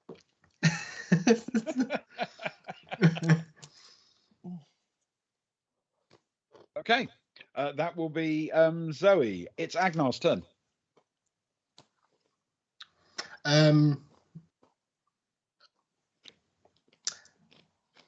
Agnar he'll keep his carbine focused on the top door.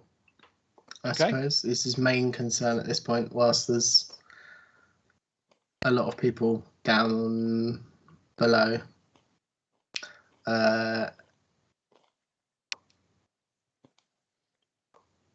Yeah, he'll focus on the top door and just see if anything comes through that, I suppose. Okay.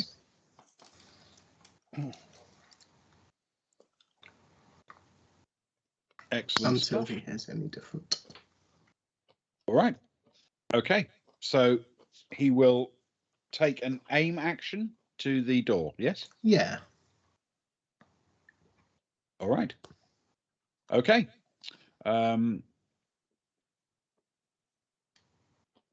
We will do that. All right. Let me just do the thing where I do the thing. Oh. Got to do the thing. Do the thing.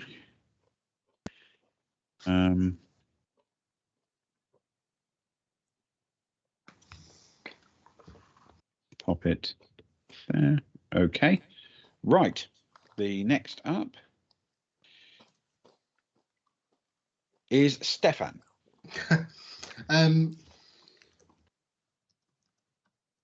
Is the map of the door and the gangplank entirely accurate? Does the gangplank pretty much spread the width of the door? Yes. Okay.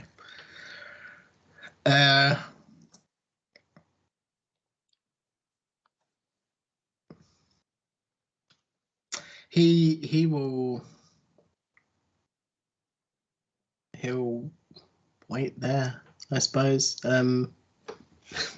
He might spread wide and attempt to slow anybody down who decides to make a break out of the door. But again, there's 3 of them at the front door, plus Jax.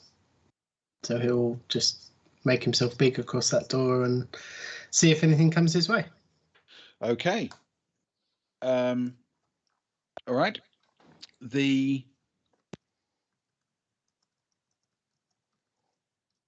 So you're essentially staying exactly where you are. I now need to make a roll because no, I don't. Sorry, Soraya. Next up. So it's how many squares is a minor action? 6, 4, 6. Sorry, what do you mean? Moving? Movement, yeah. You can essentially move 4 squares. We always do 3 if it's diagonal. Yeah, that makes sense. 1, 2, 3 on a minor. So if I'm going to go more than that, I can do triple that, but that's my full action, isn't it? So I could do 12, but that's I either do 4 and something else, or 12, but that's my lot. Yep. Unless you want to do another minor action like finding cover or something. That makes sense. Survival will go. A minor action could be kneeling and taking aim, correct? Yes. Yeah. So I would like to go. So I'm guessing the first minor action will take me pretty much just behind Zoe. Yes, your first minor action would essentially put you exactly where Zoe is, but you can pick either in front of or behind her for practical intents and purposes. Okay. I will. I'll take that as my first minor. Then I'd like to go past her. Actually, I'm feeling brave tonight. So go to down 1, diagonal 1, and diagonal 1. So I'm pretty much 1 square to the right of the corner of the room below Zoe, I think. Okay. Yep.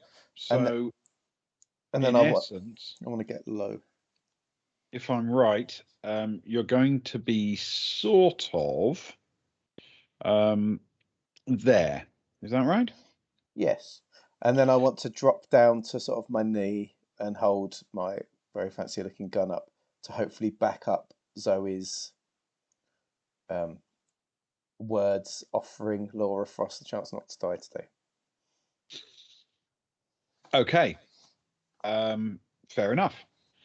And that finishes Soraya, which makes it Frost's turn.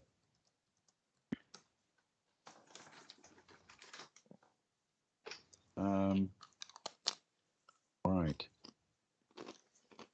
She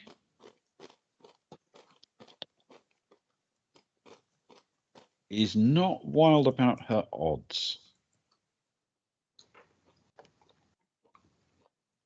Okay. She is running. Is what she's doing. She legs it to the rear, heads off through the door behind her in the bulkhead. 2, 3.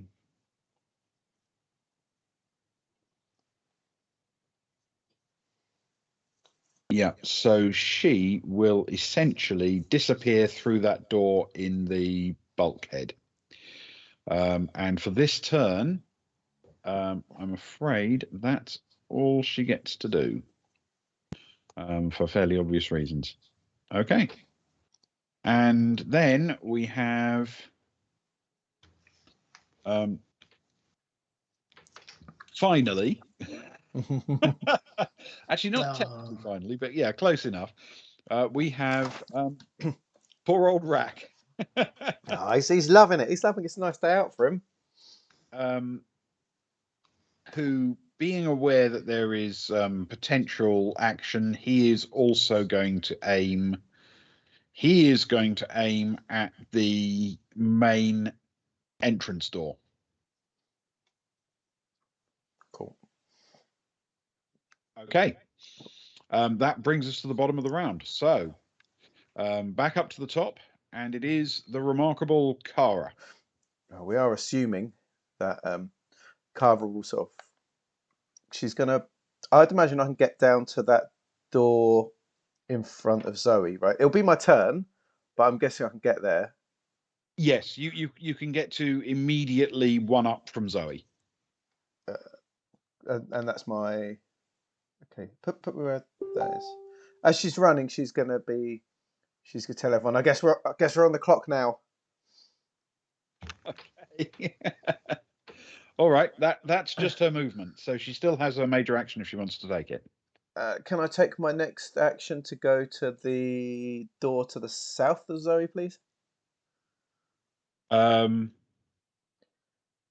Yes, it will take you a minor action to get to that door. Yep. That's fine. Can I? Is it the sort of door that will slide open on its own? Do I need to pull a handle? How's it looking? It's an internal partition door. It has a sort of sensor. You wave your hand over it, and it should swing open. She'll wave her hand, I guess, as the minor action. Okay, that's actually a free action. It's really quick. So yeah, you can have that without a you're a generous man. without spending your final minor action. So you can have one more if you need it.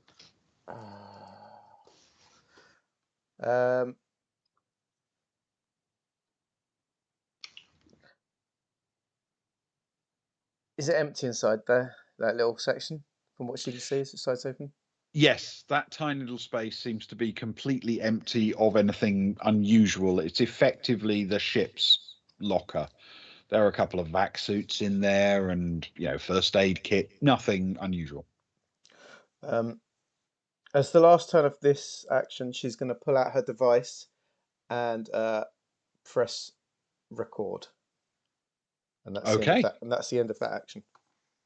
Brilliant, super. Right, it is Amelia's turn.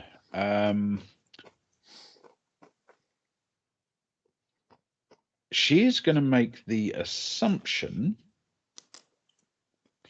She could be very wrong about this, but she's going to make the assumption that the people going through the front door have got that covered. She's more worried about Stefan, to be honest.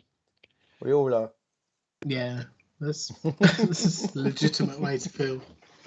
So, in essence, she is going to go and back him up on that corner as far as she can get along, basically. So she's going to do that and nothing else for her turn. Great. Okay, so with that underway, we now have the next person to go is Zoe. Okay, Zoe has no target, and she kind of likes her position, weirdly. If you think about it, she can see down the outside of the ship, she can see down the inside of the ship, and she's got a perfect line on the door to the outside. Yeah, she's got best seat in the house. So the question is, does she pursue? She's got to, hasn't she? She shouldn't, from a tactical point of view, but you guys have got no easy way in through the rear door, have you? You haven't got any more breaching charges. She'd know that. Stefan definitely doesn't have anything of that nature. Okay. So, new plan then. She's going to charge down the ship in pursuit Just the bloodlust of the fleeing Laura Frost. Frosty! And she can get to about there. So we will work on the basis that it may be a little bit disappointing, but that's as far as she can get for this turn. Right. Okay, that leads me to Agnar. Agnar will stay trained on the top door, but he'll get over the comms and he'll just say, "Speak to me, guys. What have we got? Do we need to get? Is it time to get Sharp in yet?" And then that's his turn. Question. Okay, so if that's his turn, he's going to basically take an aim. He can he hasn't got a specific target, so he can't like stack his aims, but he can keep focused on the door. Yeah, that's more than fair. So, Stefan. Stefan will. Stefan will wait by the door for anyone to come through. Fair enough. That's all he's got. And Soraya. Soraya is going to wave a hand to go through the door to her southwest, please. Yep. Okay. She can do that more or less on a dead run, if you know what I mean. Yeah.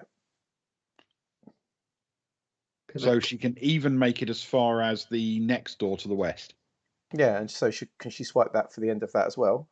If you're saying it's coming, and she can do all of that and actually be in that doorway for the first for her minor action. Fantastic.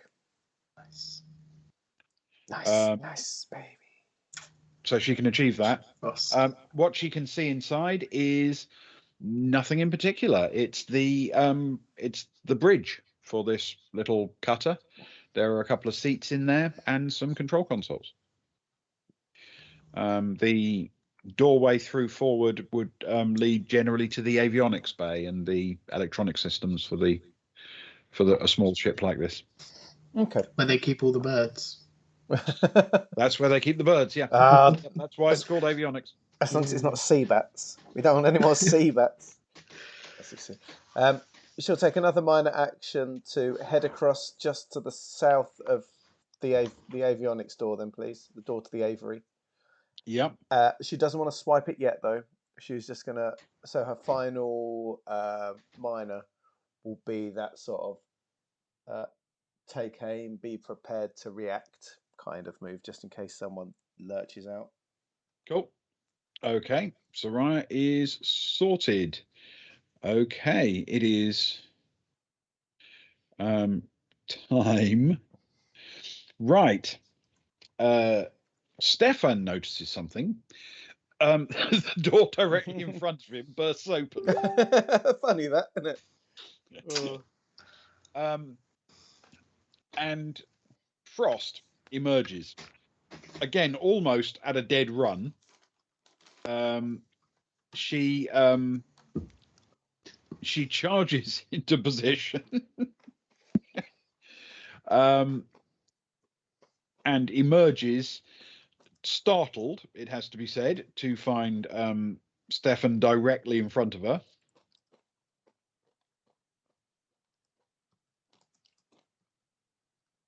From there, she can actually see three people from there. Stefan, Jax, and Rack.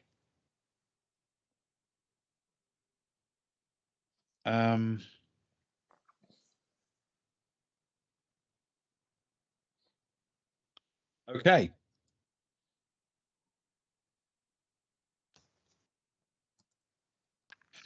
She's not going to stop.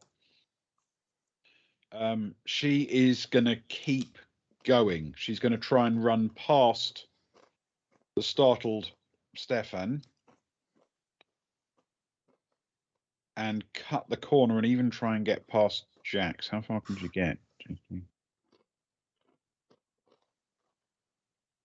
You can actually make it all the way past Jax, except that, of course, this is going to be a bit of an issue because I'm going to put her where she would actually end up. We can always put her back if this doesn't work, because Stefan is waiting for her. Jax has been running. She's literally just run along there and she doesn't have any saved thing. But both Stefan and Rack were waiting for something to come through a door. Yeah. So, and Rack was facing the wrong way, but Stefan, if he wants, can take a shot at this point. Or do anything else. Try and trip her, punch her, whatever you want.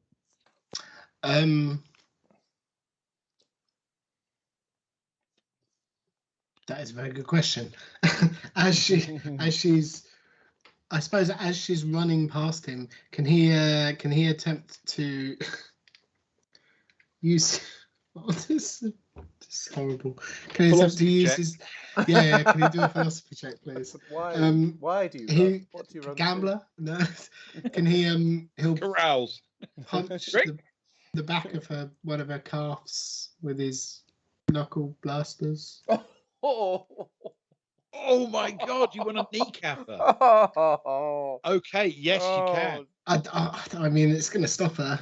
Ben was Yeah. Ben said yes, you can a bit too excited. Yes, you absolutely can. Oh, Okay. Stefan. Yeah. it's not really what I was expecting, but You're aiming at a 10 to hit because you're going for a specific body part. that's fair. And she's a moving target, so effectively that makes it a 12 in total. However, she's melee combat range, so if I remember the details, you get to roll your dice and add your strength or dex, whichever is better, to the attack, plus your unarmed combat modifier. If you have... Is that melee natural? Yes, that will work for this. Perfect. It's natural for him. Yeah, so melee combat. Well, let's see how this goes.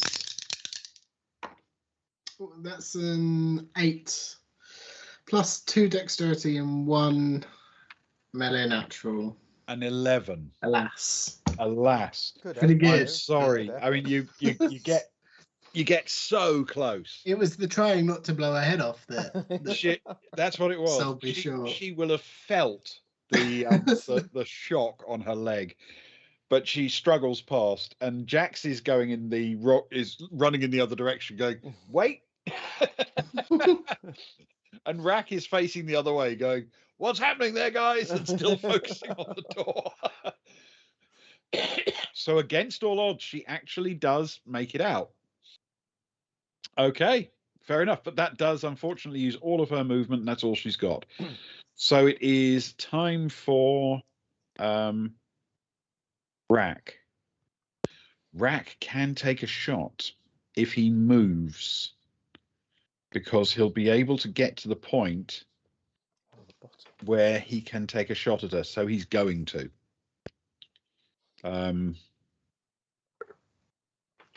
He can have as many shots as he likes at her once she's come round this ship.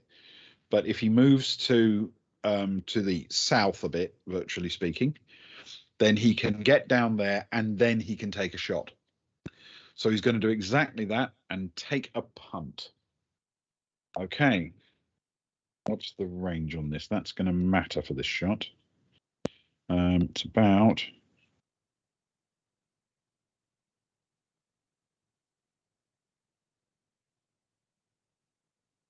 $30 meters. That's a hell of a shot he's got to do. Wow. Okay. That is... He's a hell of a guy. He is. Yeah. He's a hell of a varga. Yes, he is indeed. But this is going to be a biggie. So,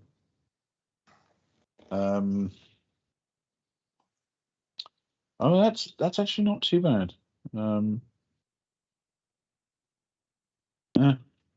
-2. Yep, -2 plus his bonuses. And you know what? He's going to burst fire it because he doesn't like -2, so he's going to take a burst shot. Yep, that's still only single target. He's not going to run the risk of hitting anyone else, which would be bad. Oh, that's good. So that's 9 plus 2 plus 3 is 14. -2 is 12. It's a hit with an effect of 4. Ooh. He actually has a shot here. He could do this. Let's see.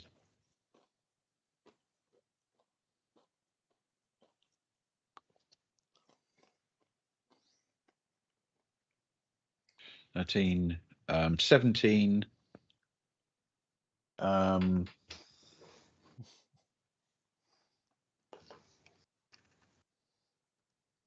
17.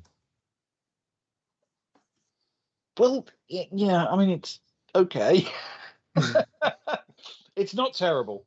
It's not terrible. It definitely hits her. It definitely hurts her, but it is not a massed, huge injury that blasts her off the off her route or anything. But it certainly hurts. So she's definitely taken a knock on that. Okay, that's his turn done, and there is one more to go, and okay. All right. Okay. Back to the top of the order. Kara. Okay. Kara's going to take one, two, three, 4 would put her sort of just to the right of Soraya, I guess. Look, if I just do straight lines, 1 to just inside the door, 2 Yep. to Yeah, it would be immediately to Soraya's right. Yes. Okay. So as she's doing that, with her phone recording and sort of unaware of the kerfuffle outside, her ears still ringing from the blast, I guess. Yeah. Hi, this is Kara Alaska. I'm here on the Seamstress, and we are inside. This is a rare treat for you, as we are inside a Varga cutter. It's beautiful. It's amazing. I'm here with my friend. Say hello, Soraya. Hello. Soraya's looking a bit surprised when she turns around with her gun aimed at the door. Hello. Here she is. We've got a door here. I'm just going to line up on the other side. So I'd like to just use the other minor action. It will sell her a bit short, but to be to the north of that door, if that's okay. Yes.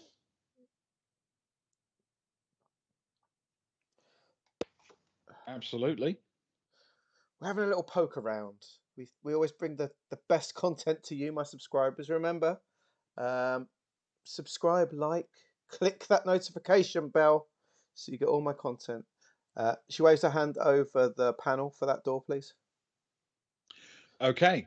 Release the birds. The door immediately pops open. You can both see inside. What's in there is a pretty standard avionics bay. Nothing out of the ordinary that you can see. Lots of computer systems and wiring. And I'm just about to go to work in this lovely looking room. I'll be back with you later, but I mustn't share my secrets with you. Hang around, and I'll be back soon. And Kara's going to vanish inside with an idea at some point. This looks like the place to connect computers to, correct? It definitely does.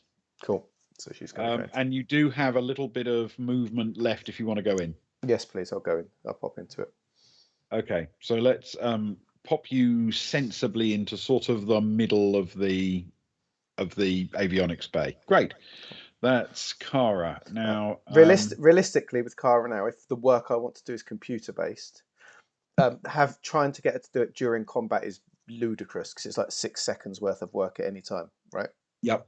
Is it worth skipping Kara unless something comes up that will affect Kara until combat's done? Would that be reasonable? I would be tempted to say, given that, as you say, a combat round is 6 seconds or something, the best bet is probably to say Kara is now out of the initiative order until we need her back, and let's just work out how long it is as we go. Yep, cool, thank you. Okay, right. It is Jax to go next, and well, Jax has a target. And she's just got a new gun. Oh no! What? However, she did note the aiming at the legs thing, so she's going to try the same herself. So she gets her bonuses plus This is go through the description.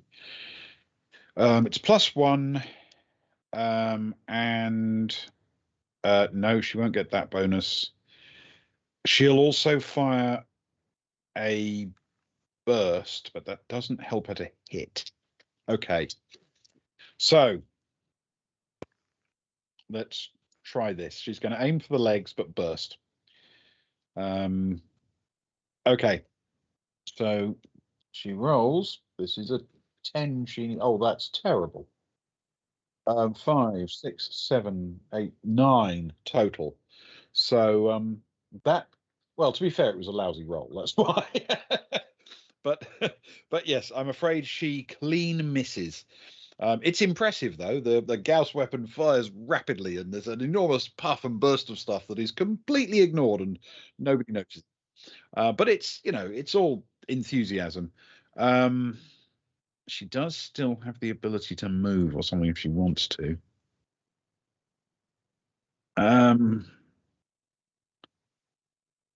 I think realistically she won't, because she took her time to aim and fire. I think that's the best she can do. Okay, so we'll leave her with that. And then we move on to Zoe. Zoe's now heard some shit going on out there, and piecing 2 and 2 together, she doesn't exactly know, but she's going to literally turn around and run back exactly the way she came to that lovely position she had before, and she gave up. Yeah. Because that's actually quite a useful position suddenly again. It just felt less so when she had no target, but unfortunately, again, that uses all of her move, all of her time. But she will have a nice bead on Frost when the time comes. So we move on to Agnar. Agnar keeps his aim on the top door, feels his personal device vibrate in his pocket, takes it out, looks at the notification. Car Alaska has just gone live.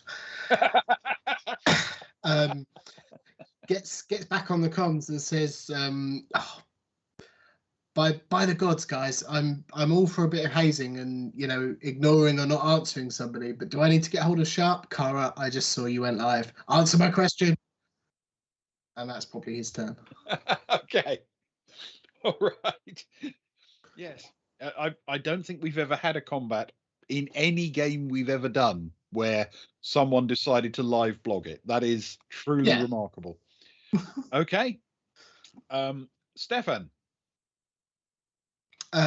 Stefan will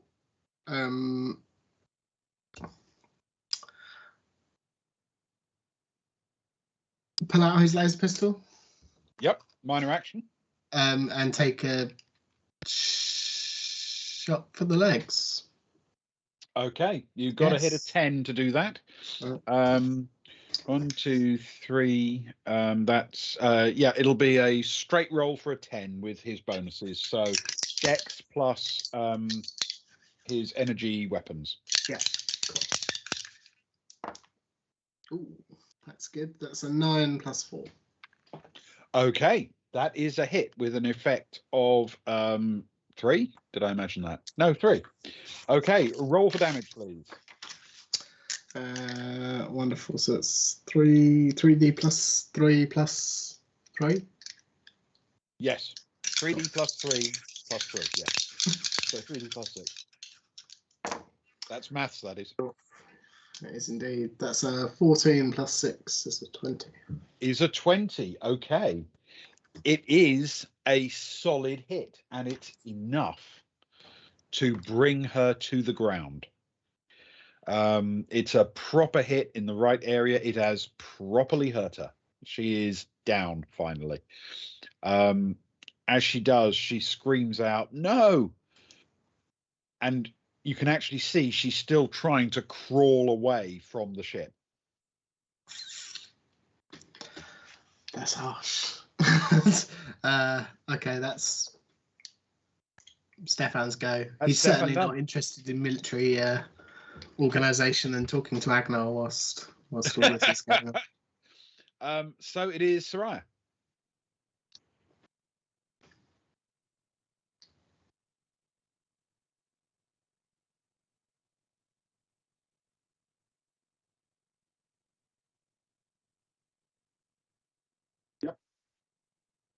Okay. Back of ship, yeah.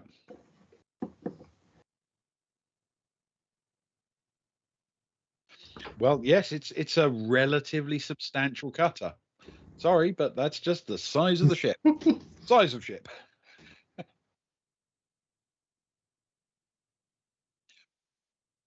It is an unusually shaped vessel. Let's just put it that way. Reasonably phallic. Yeah. To be less Okay.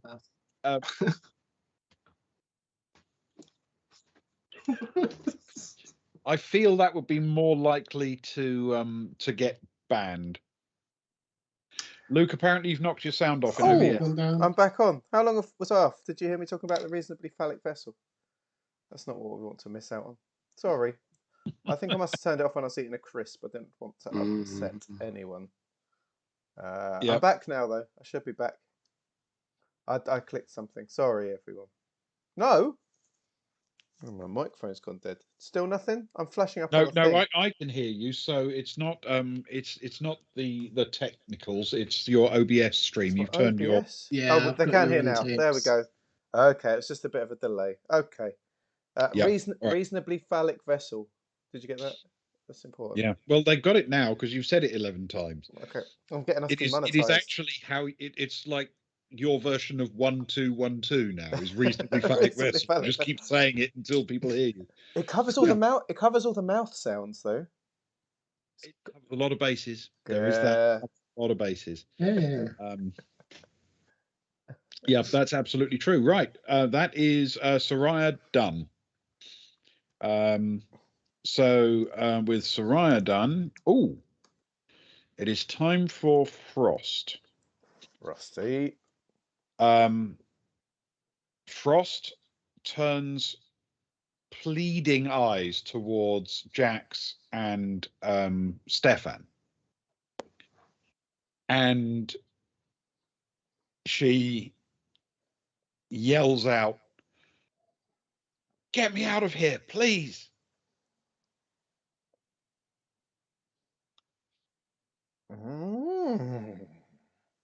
There's a brief pause as people look at her like, "We're not your friends," kind of looks. And then she says, "He's gonna blow it."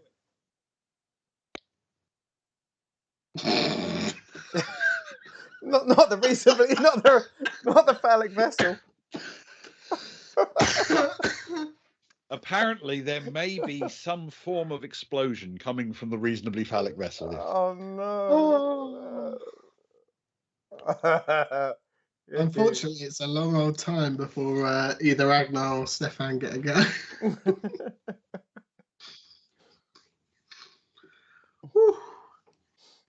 Okay, that's her turn because she's effectively immobilized. Right. It is time for Rack to have a go. And Rack has probably heard this because you're all commed up, aren't you? And she was yelling pretty loud.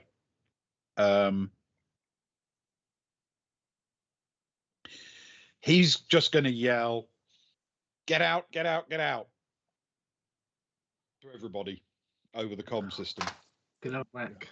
Oh, God. I'm just counting squares now. 1,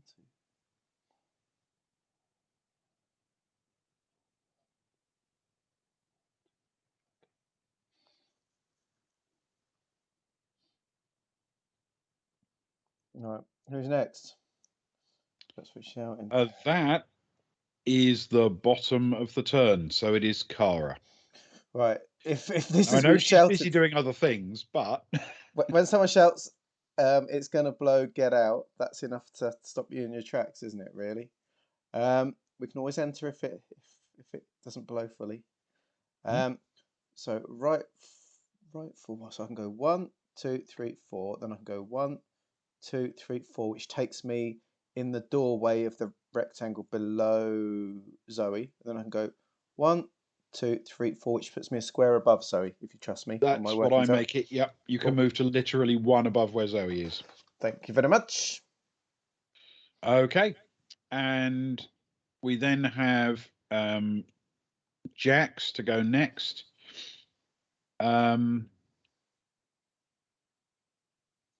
You actually did make the point of saying, if possible, let's take him alive. So she's actually going to do exactly what Frost wants. She's going to run over to her, pick her up, and start escorting her down the concourse.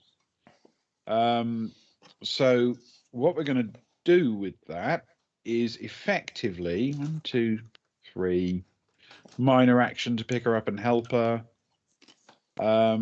So I guess they will get. She'll take the angle, actually, get a bit of gap between them and the ship. So she's going to end up dragging dragging her theoretical, at least, enemy behind her a little bit further away from the ship. Okay? Yes. Run away. There could be a giant rabbit. Definitely run away. Oh. There really could. Okay. So with that done, we have where are we? That was that. Zoe. Zoe's going to yell at Soraya, move, and she's going to leg it towards 1, 2.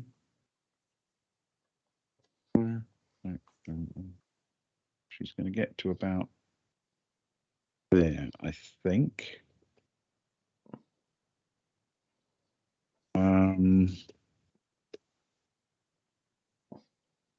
She is going to run towards the wounded enemy, throwing her carbine over her shoulder as she does, to go and try and help, basically. Right. Kind. So, Agnar. Oh, I hadn't even got this far ahead. Sorry. Assuming Agnar hears all of this, he'll take a couple of. He'll start heading towards the major gangway down the middle, and he'll take out his comms and start calling shut. Okay. After the team have ignored him for 2 whole turns. Yeah, well, I mean, it seems like the play anyway. If something's, Are you going to make? Are you running away use from something? Are you going to run literally as fast as you can? Use up all of your move. Yeah. He definitely wants to have eyes on as many of his allies as he can. Okay, the best you can probably do is that for some reason didn't work. Let me do that again. The best you can probably do is about there, I think. Let me show you. I think that's about the furthest you can get. Okay. Yeah. Cool. You may have actually literally slipped off the top of the screen, however. I can just about see the bottom of the circle. As people have moved in another direction, let's try that. I hope that won't completely occlude Soraya. Only because of my rubbish teams. That's okay. Because of the, because of the bar. I don't want to cover her completely so people forget where she is. That's, I don't know. Well, you can kind of see her through it, can't you? Yeah, exactly. It's not too bad. It's not too panicked. So yeah, you guys know where she is. We know where she is. We can't lose her. Excellent. Okay, he gets there, and that's Agnar's turn. Stefan. This is the one I've been debating for quite a while. Stefan immediately gets on the comms, seeing Kara come out, and just says, "Soraya, are you out? Are you close? Where are you?" And probably sort of hesitates for a little while by the door. Okay. Just going to stay there. Yeah, and don't want to, but I'll call that my turn. Okay. Fair enough. Soraya. And in the same way, in my thinking, if we're sharing thinking, Sorry, I completely break down the. No, but it's good. No, but as in, because what Soraya would be thinking right now, in that is the thought of whether he is going to blow it, is someone on the ship or remotely, if that makes sense. So she would almost be caught in a moment of whether she's got time to continue charging through the way she was going, if that makes sense, and try to stop someone before that happened. And balance, that moment where you're balancing up the two options, or just to run for your life, if that makes sense. And yes. Yeah.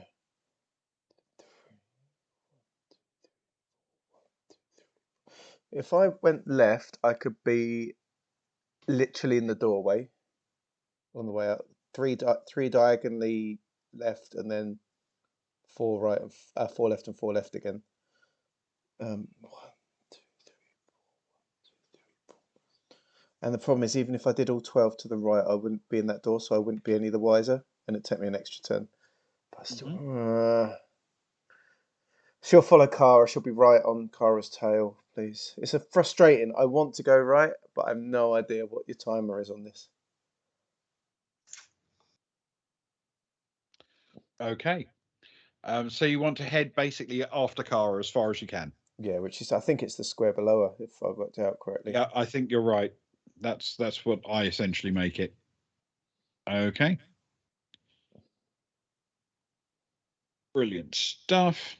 All right. And that means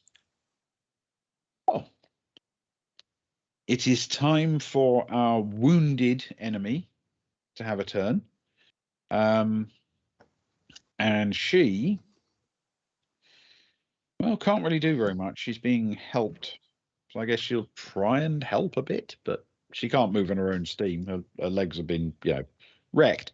So, so she will essentially do nothing other than whimper a bit, which makes it Rack's turn, doesn't it? Yeah, Rack's turn. So he will, where he is, if he, okay, he's going to move up a bit so that he's got some cover courtesy of the ship below him in case the blast goes off that everyone's fearing. However, it will also hopefully still give him a reasonable line onto the door to the top in case stuff happens, That makes sense. Okay. So he will move there and then he will settle down to take aim and we'll see what happens. Okay. There we go. That is him done. And that is the moment. There is an absolutely shockingly loud explosion. I'm going to show you on the map where its sort of origin point is. But the blast is considerably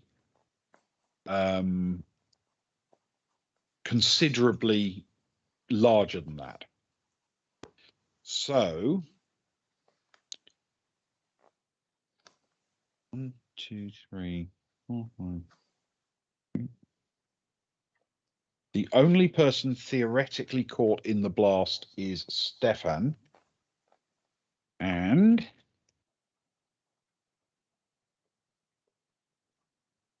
that's good damage. Stefan! Things you never want to hear your referee say. Stefan. And that's just the first 2 dice. His other choice was to be running inside to try and see where Soraya was. Oh, thank goodness you didn't do that. So glad it's I a didn't go that way either. total of 16 points. So subtract Stefan's armor from that. Yep. Cool. And then it comes off endurance first. And then it comes off endurance first, yeah. Correct. Okay, cool. So did you take any actual damage, or did the armor absorb it all? No, he did take 6 damage. Okay. But his endurance is still just about there. Yeah. Okay. So still Limpy McGee.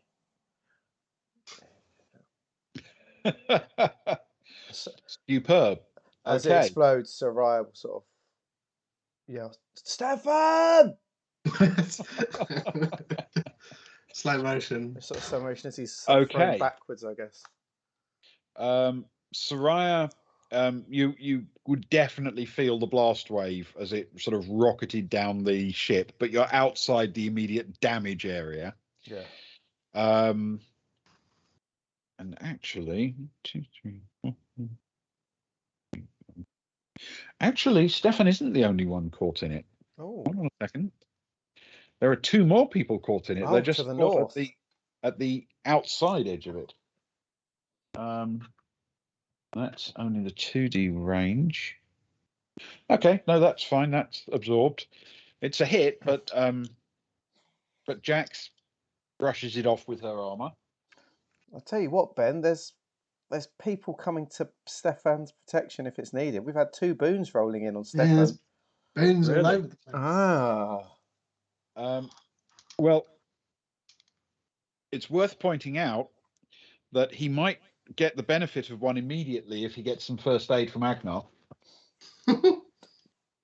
That would definitely count as a Stefan boon, even if Agnar's making the roll. Oh, that is true. Okay. The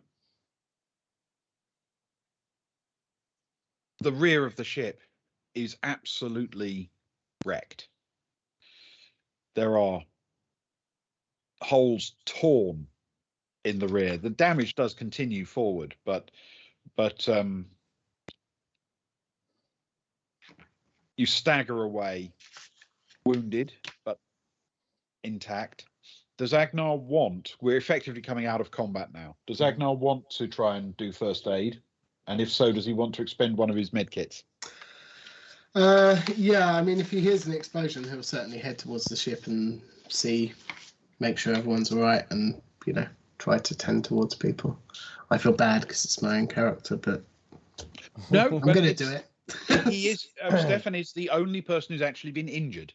Oh, yeah.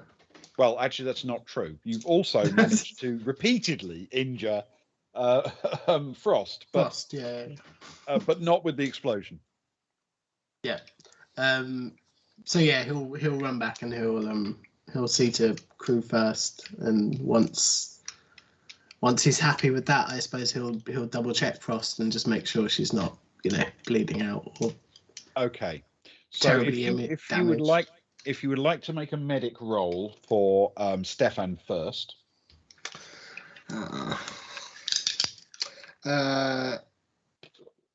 Medic with.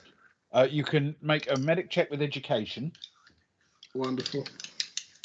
That's the type we like. And can I use Stefan's boon? Yes, you most definitely can. Thank you very much, Sparrow and Ali. Was it? Yes.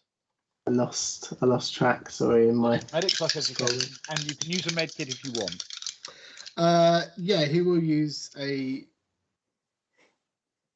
He'll get there and he'll realise Stefan isn't, unconscious, so he'll just use a regular med kit, not one of the plus twos. Not one of the super med kits. Okay, fair enough. So in that case, it's just a 3d6. Take the best 2, add education and medic. The effect is then counted as the change.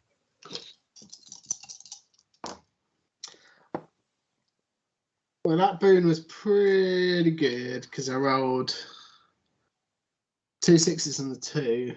So nice. Thank you very much. Plus 5. So 12 plus 5 is 17, 17. which is enough to potentially heal immediately. Can you roll 1d6 for me, please? It was but a flesh wound. That's a 3. Okay. In the course of just 3 minutes of treatment, you are able to heal all of the damage. Stefan is no longer injured. You've patched him up good and proper. Ah, thanks, chap. Solid work.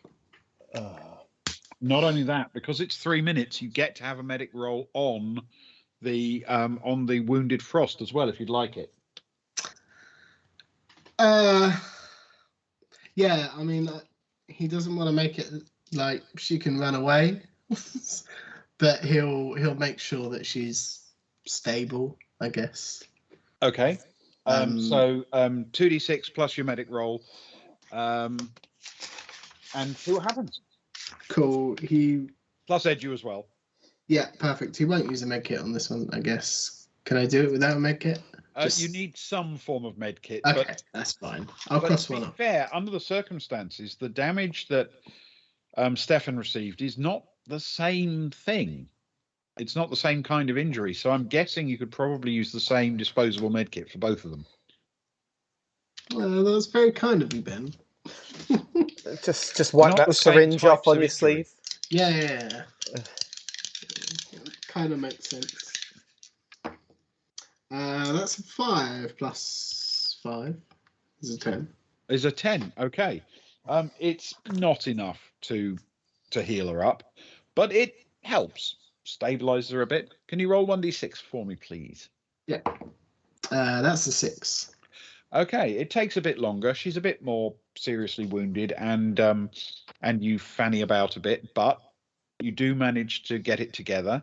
And as you finish, getting it together, that is about the time that you see the door at the top of the area fold open, and Sharp and a couple of other security people wander in, take a look at the drifting smoke and the merrily burning corner of the spaceship, the slightly shredded looking Stefan, the wounded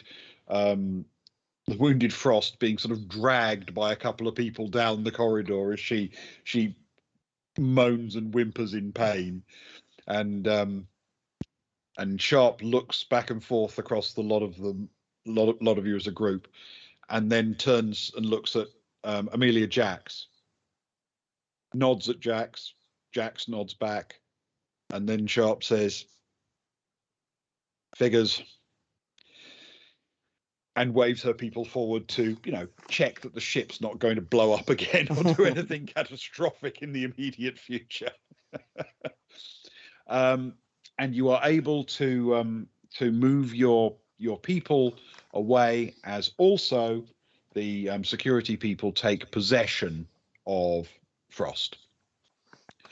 And you have a little bit of time now to get on with your lives before you are called to debrief Sharp. But if you don't have anything in particular to do, we can just roll the clock forward into the evening, and you can turn up and give us your findings. I like to think we've got changed into sort of having a bit of a shower, a bit of a wash.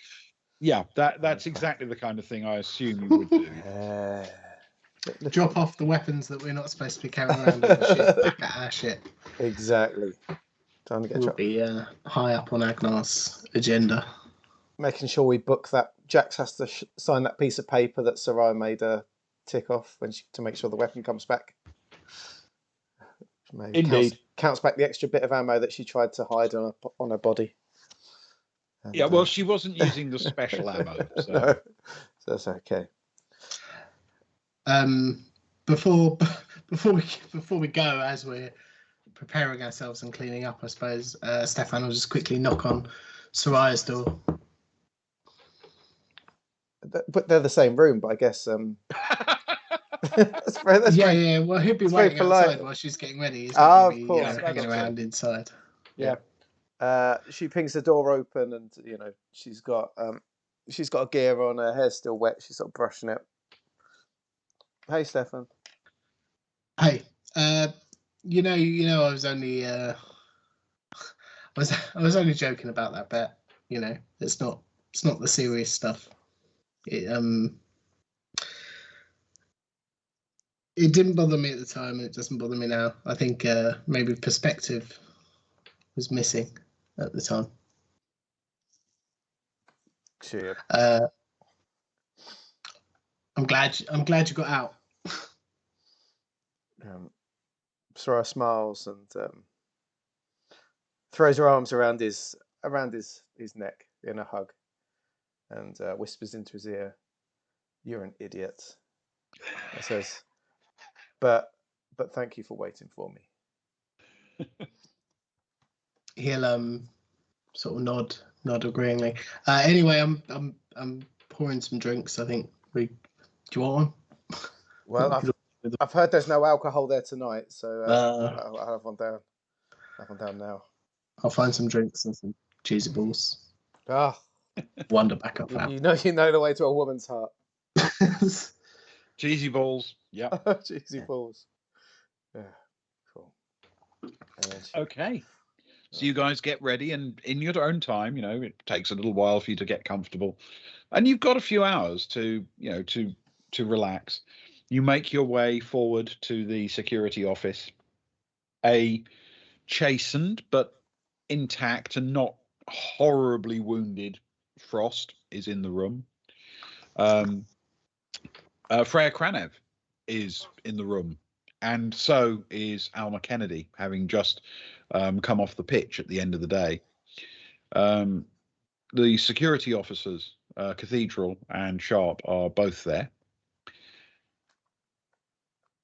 And you saunter in, and Sharp says, "So, what have you got for me?" Agnar, I'll just say, Sharp, before we get into this, can I just have a quick word? Sure. Not in private, but you know, away from general prying ears. And he'll just say to her, obviously it's your business and it's your neck at the end of the day, but there is we didn't specify, but there is an owner of a ship that just exploded in your docking bay. Do you know the nature of the explosion? We were very much under the impression that it was a planned fail-safe.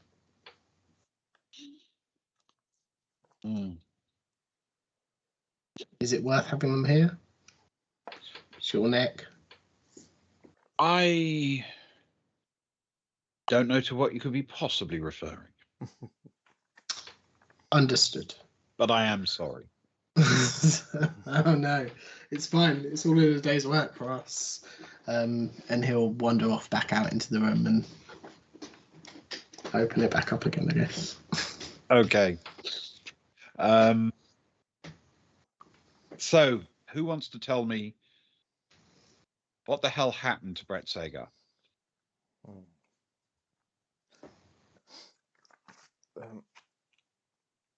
Kara looks at Laura Frost and says, "It depends how honest Laura Frost is feeling. I'm assuming you've offered her the protection that she needs in her secure environment." She looks at Sharp. Safe from repercussions of anyone outside of the law. Safe as houses. Safe as cathedrals. she nods at cathedral. Definitely as safe as cathedrals. We feel safer having her around. Frosty, I've got a truth serum here. Do I need to use it? Can you roll a persuade with social for me? Oh, thank you. And I think you can actually, because given the circumstances, given the pressure she's under, I think you can even have a boon for that. Thank you. 3 1s. No. What's the opposite of that? 3 6s. 3 6s. Whoa! Wow. Completely Saving it wasted boon. Completely wasted. Or completely well-used boon to show everyone how amazing your dice are. Yeah. This is why I use these janky pink 6s. I think I'm going to have to do that test in salt water. That rehabilitation sticker That's has, what they do. Yeah, that's what it that is. has special powers. That is a Yes, it does. magic sticker that guarantees you will always win. Available in our shop for just a couple of quid, or if you Yep. subscribe, it gets to you by the 6th month. Subscribers get them for always free. win one from out. Subscribers get for free, exactly. 15. A total of 15.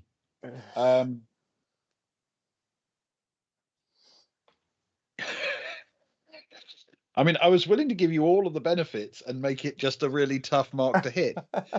But you've just flown so far past it. Yeah, it's... She nods and says, you don't need it. I'll tell you what you need to know. Okay. Firstly, was there anyone else on that ship with you when we opened the doors? Yeah. That piece of shit Varga. Daxtar? Him. He had a big old grenade thing. He wasn't well. He'd been badly hurt, and I don't know if he was going to make it, really. Couldn't really get him any proper medical attention. So he went and hid in the ship, and we didn't seem to care whether he lived or died. He just wanted to make sure that he wouldn't be taken alive. And, you know, job done. Did you know him before this cruise? No. But it was the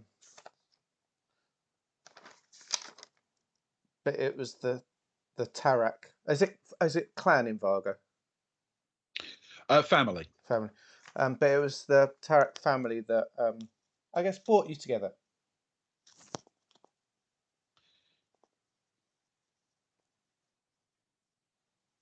I don't know that for certain, but I'm guessing, yeah. It was Daxtar that hired me. It was Daxtar that made the connection, so I don't know. Now, Daxtar's a survivor, but you're a more skilled operative, let's be fair. Maybe. What did he hire you to do?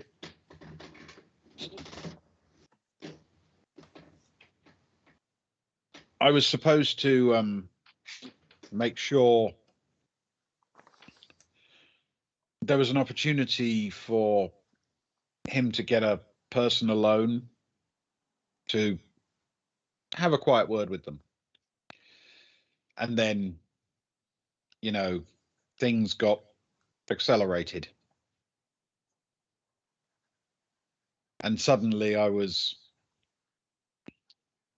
laying alibis and cleaning up bodies.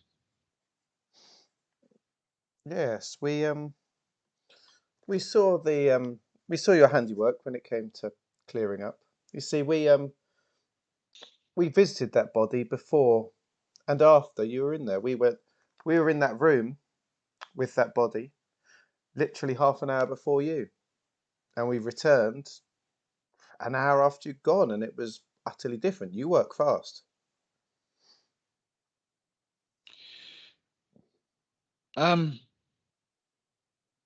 Thanks.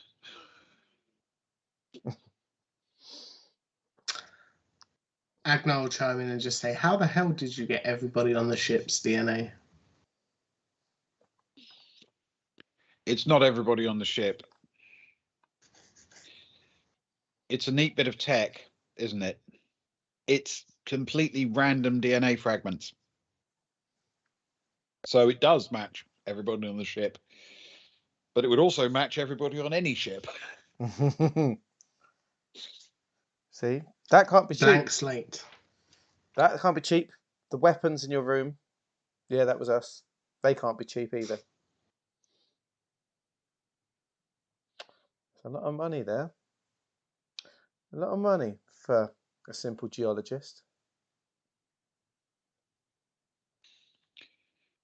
It hasn't turned out to be a good job. Now, Sharp, and Kara points to Sharp, said that if she was to murder someone, she would not be so stupid to do it on the first day of a cruise. I'm sure that would make sense to you, you know? Yeah. And I'm sure you would agree with me that if it was down to you, that would not have been the best time to do it. I'm not an expert. I'm not a killer. But Daxter is. I think that and more, probably. He's a zealot. Was. Thanks, you. Nice. Well timed.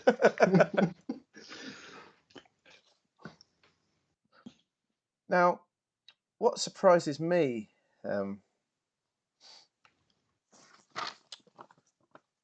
Miss Kranev, Kara turns to Freya, and it was one of the first things that set gears in motions, really. You saw that body, and yet there you were, acting all nice and lovely in the maybe washing off the concerns, and we went over, and you didn't even report that until an hour after the conversation with us.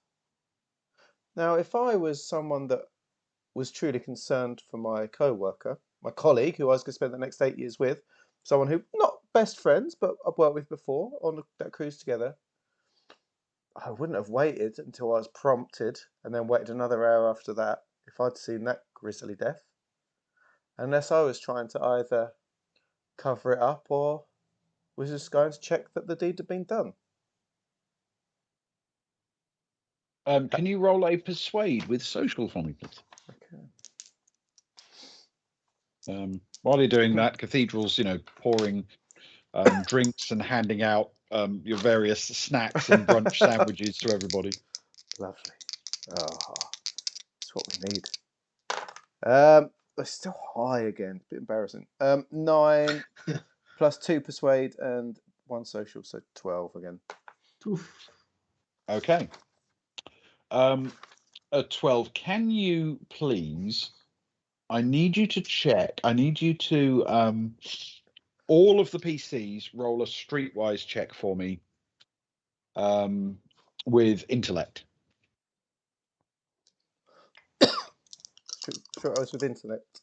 Mm-hmm. Kara's going to use her boon that she's been waiting on, if that's okay. It is. Thank you. It's lurking, so. Oh yeah, can Stefan use his second boon as well? Yes. Wonderful. Thank you very much. I'd forgotten you had those. Thank you very much, everybody who threw down the boons. Remind me what that does again. Streetwise and intellect. So, Kara hit an 8 with the boon. It was a much needed boon, quite frankly. Okay. With intellect is a 10, so that's made it into a good roll. I have a horrible feeling this may go very badly for me. A 10 total. Okay. Stefan hit a 9 plus a 2. It's 11.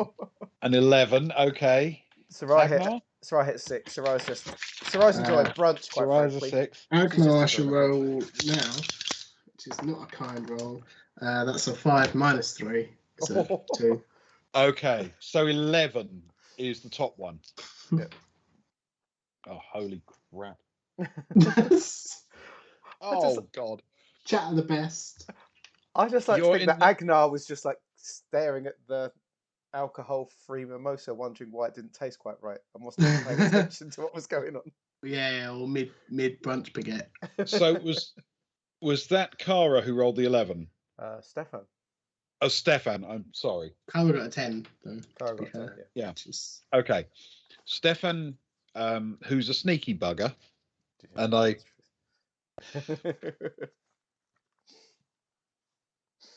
He notices something. You're in the process of chatting with Kranev, and as I very subtly and calmly throw into the conversation without drawing attention, because I'm good at this stuff, Cathedral is in the process of handing out food and drink, and Stefan notices that Cathedral has dropped something into the drink she's handed to Frost.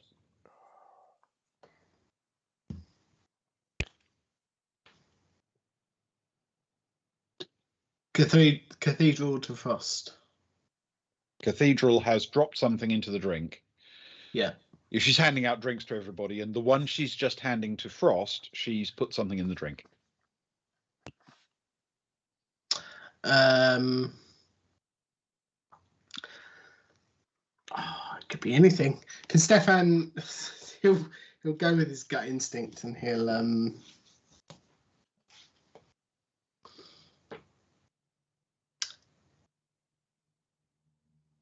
stumble, bump into her, try and knock the drink Okay. over. This will be a deception dex roll to do it subtly. Okay. Yeah, he could be completely misreading the room here, but I keep having to change my character sheets over. It's 6 plus 2 is an 8. Okay. You knock the drink out of her hand.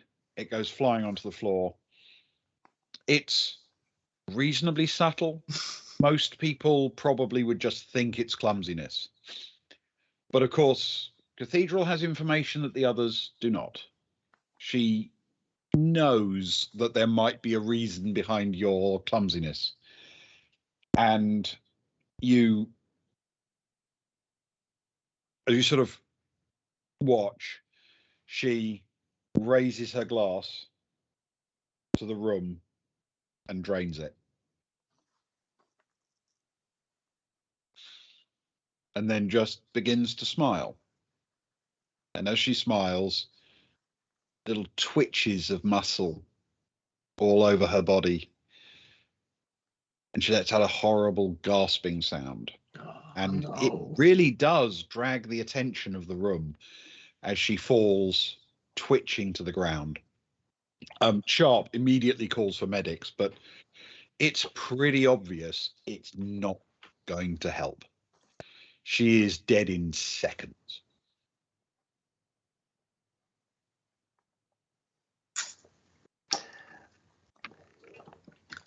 Stefan will look over to Frost and say, is that organised? Did you know?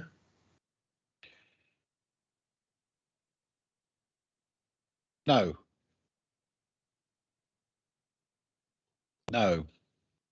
That was new.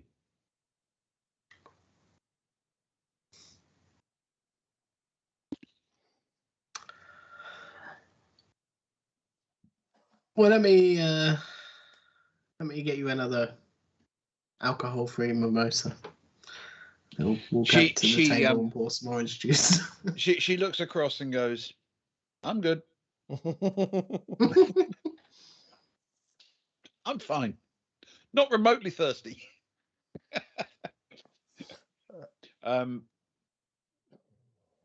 Sharp suggests that everybody relocates to a different room while the medical personnel come in, and in a basically identical room, you understand, in the security suite. She turns and says, "So I guess there's something still that we didn't know." Is it your contention that the person who killed Brett Sagar then killed himself? Is that your belief?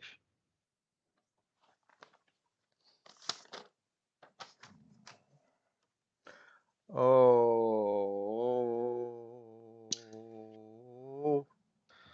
Have you recovered any form of body or DNA from the ship? It might take a while. I think if that happened, I would be agnosis. I would be happy to say that was what I firmly believed in. Okay. I think it's the perfect design of an explosion for such a circumstance that nobody actually saw the person expire, should we say. There's a brief sort of lull in the conversation, and Alma Kennedy says, "Did everybody else just see that?" Without saying anything or doing anything, someone in the room just took a long draught of poison and killed themselves, smiling on the floor. Did everybody else see that? Because I need to know what the hell is going on in here. We've not seen many dead bodies, have you, Miss Kennedy? Not as many as one. Not anymore. That's the one. That's the one I've seen. That's the one. Of course, it's not the first dead body that Miss Cranov has seen, is it, Miss Cranov? Roll a deception check. Deception. With intellect, please. Okay, thank you for the intellect. 7 plus 2 is 9. Okay. Kranov says, Sorry. I don't think I've ever seen a body until today, but she's a bit shaken. You see, we know full well the morning that your dear colleague was murdered, that you went up that corridor, that you spent 7 minutes, which is more than enough time to go into a room. You were the only one up that corridor at the time. Miss Kennedy was there, but was gone. Daxtar was there, was gone. And Frosty was there, and she had gone by then. It was just you. 7 minutes. The door was unlocked when we got there. And why did you wait an hour after we told you to say that he'd been... You know, if I was worried about it, I'd have put... missing... It doesn't add up. Missing person report as well. Cards on the table. I went there to see him to apologize for, the night before. Your drunken night of debauchery and drunkenness. It was not my finest hour. It took me a couple of minutes to pluck up the courage to knock on the door. And when I did, I wasn't the most assertive I've ever been, so I gave it a couple of minutes, and then I tried again a bit louder, and then I didn't get anything, and I walked away. And then I only had you guys. Telling me he was, not well. I didn't know what to do.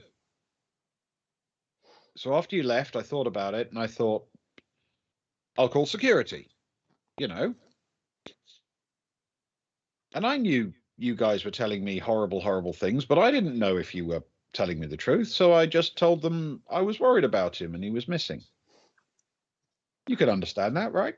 And when security couldn't find him, you decided to go to the Varga. Can you roll a deception check for me with int? I'm waiting for a philosophy check. I'm trying to be philosophical. You're trying to philosophilize. 5 plus 3 is 8. Okay. No, I swear they came to me. And you are fairly confident she's not lying. This fancy Varga family with borderline impossible to get into their beautiful surroundings came to you. They wanted to talk to me about the Deep Night mission. And, you know, they were offering a very nice meal and some good drink. I may have a bit of a drinking problem. Well, so we've seen, so we've heard. But did they offer you all this for inside information for the Deep Night mission? Now that you are the #1 geologist on the trip.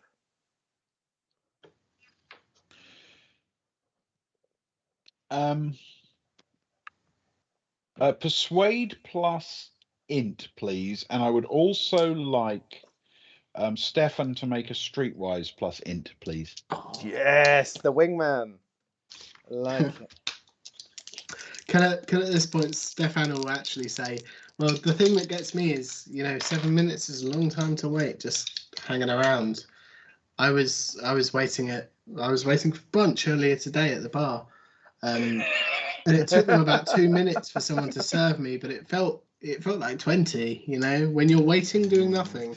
These people were just slouching everywhere. A few minutes feels like a long time, is all I'm saying. 8 plus 4 is 12 for Cora.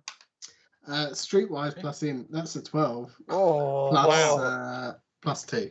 Oh, Stefan's that is on fantastic. It tonight. Okay.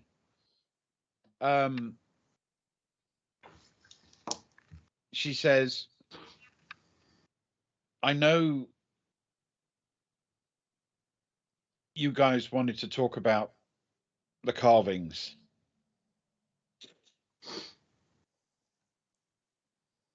The Varga were willing to pay me a lot of money.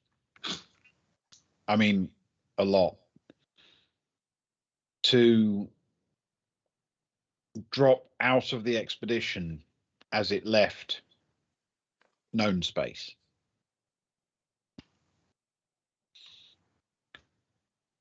Ride with them for a few months, 6 months, maybe a year, however long it takes them to get to the edge of known space. And then right at that frontier, drop out and hitch a ride back here or back to wherever I wanted to go. They would make me rich. And it seems such a simple thing, just join the crew and then don't really go through with the mission and live a life of luxury. That's not that big a deal, right? Sarai will sort of chirp up. I spent years flying around the edge of known space, and someone like you wouldn't last a month once that's finished. I strongly recommend if you are let go that you don't do that. Don't stick with the mission if you're allowed on it.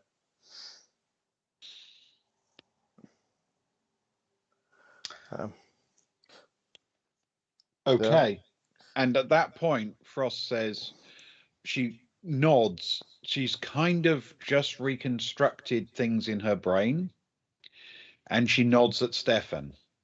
And there's almost a smile on her face. And you haven't seen many of those. And she says, thank you. Because she's just connected the dots. And then she says, these are really shitty people. Nods across to Agnar and says, no offense. And then says, but these are really shitty people. Stefan will chirp in at this point, if you may. And he'll just say the thing that really bothers me. I mean, I don't suppose they mentioned why they didn't want you to go on the expedition proper. It worries me because we are going on the expedition proper, and he gestures around the room. I care about my friends here and myself. She shrugs and says, I don't know, but I'll tell you what I do know. There were a couple of other instructions that I was given. Drop out of the expedition at the last moment in such a remote area that would be hard to replace me. And make sure that whatever... I mean, I didn't know when we had our conversation about the pictures and the carvings. I didn't actually know, in my defense, that that was secret. I thought it was a more academic question. So when we were talking, I kind of told them that you'd showed me the image and they'd asked me the question and wanted a report. And they were very keen that I give you a fake report. But you have the real report. Yeah. Based on what's just happened in this room, obviously. The carvings in that cave,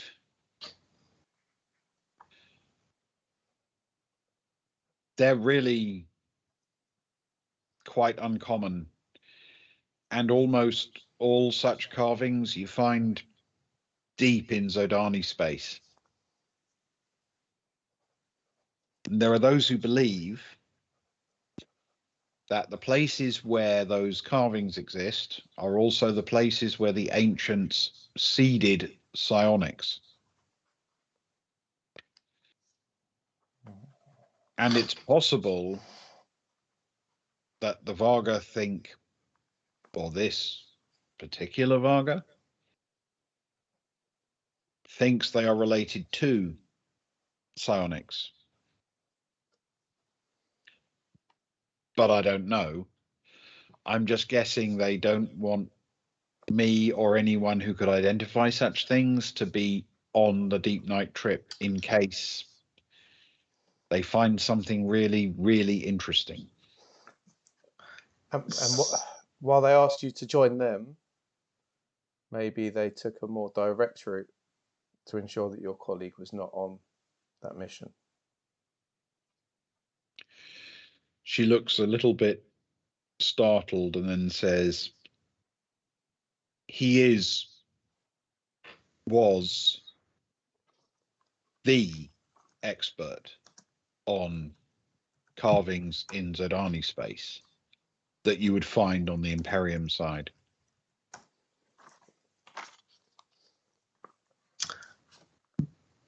Bigger picture for the minute again. Sorry, Stefan, apologise to the room. Quick. Say you don't decide to go ahead with the expedition. I don't think anyone here would blame you in light of recent events. What would be your recommended reading list for anybody who was going along and was interested in such topics as carvings in Zodani space?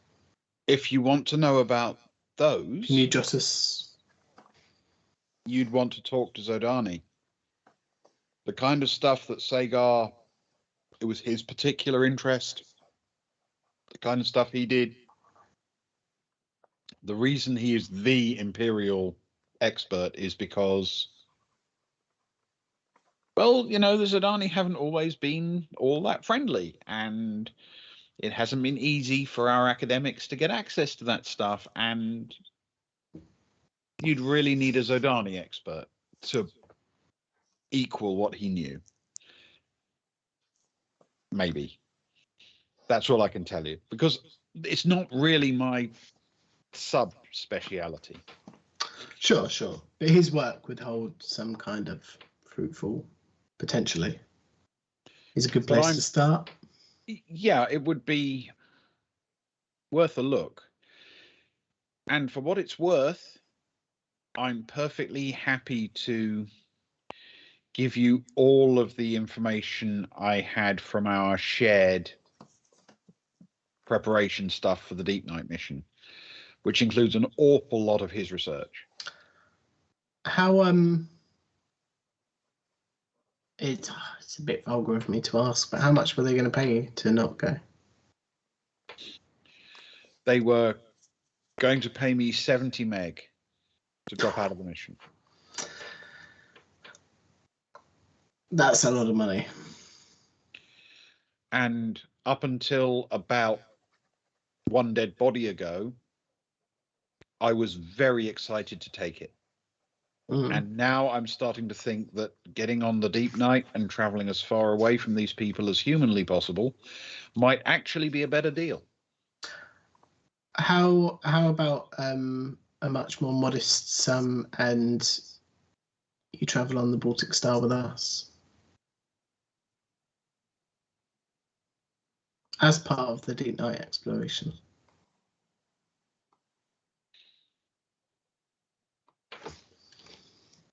Are you going all the way? From what I understand, we're at the front. We're going ahead. We're leading, checking out for supply drops, resource planets, the usual kind of things that you would send out ahead of an expedition to make sure that they were well supplied and safe. So what you're saying is I get to still do the mission, but get out of Dodge faster. Potentially see the interesting stuff before anyone else as well. Can you roll a persuade, please? Stefan at this point will look around to the rest of the crew like, I'm assuming this is okay. We've been with many other people. Kara looks back and says, well, she would have a ready-made colleague in Sammy Cress. She would indeed. It's an 8 + 1 persuade. It's a 9. Oh, yeah. There's a very, very big smile on her face, and she says, I would jump at that. We would still require your expertise on carvings, potentially. You can have what I know, but I will devote my time to learning from Sagar's notes that I do have access to, and I will look into anything published in the Zodani space as well. You will get my best efforts. And obviously, assuming that everybody else in this room is okay with that. You can see Sharp kind of shrug, like, once a passenger gets off my ship, I don't care if they live or die. That's fair. And there's this sort of brief moment as everyone's looking around the room where Alma Kennedy says, seriously, did nobody just see the woman kill herself with a smile on her face? Sarai looks at Kennedy and says, look, don't let it get to you. You've got a match to go in, yeah? Don't let it get to you. Good point. But just focus. Just stop putting money on those games, yeah? Terrible habit. Yeah. Alma is a sensible one, I suppose. You're right. So Kara wants to look at Frosty and say, so where are those 6 parts of the body that you chopped up?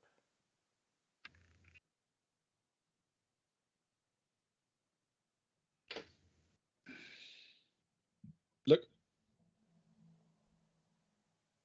you did me more than a favor today, and I will grant that I owe you more than I can immediately repay.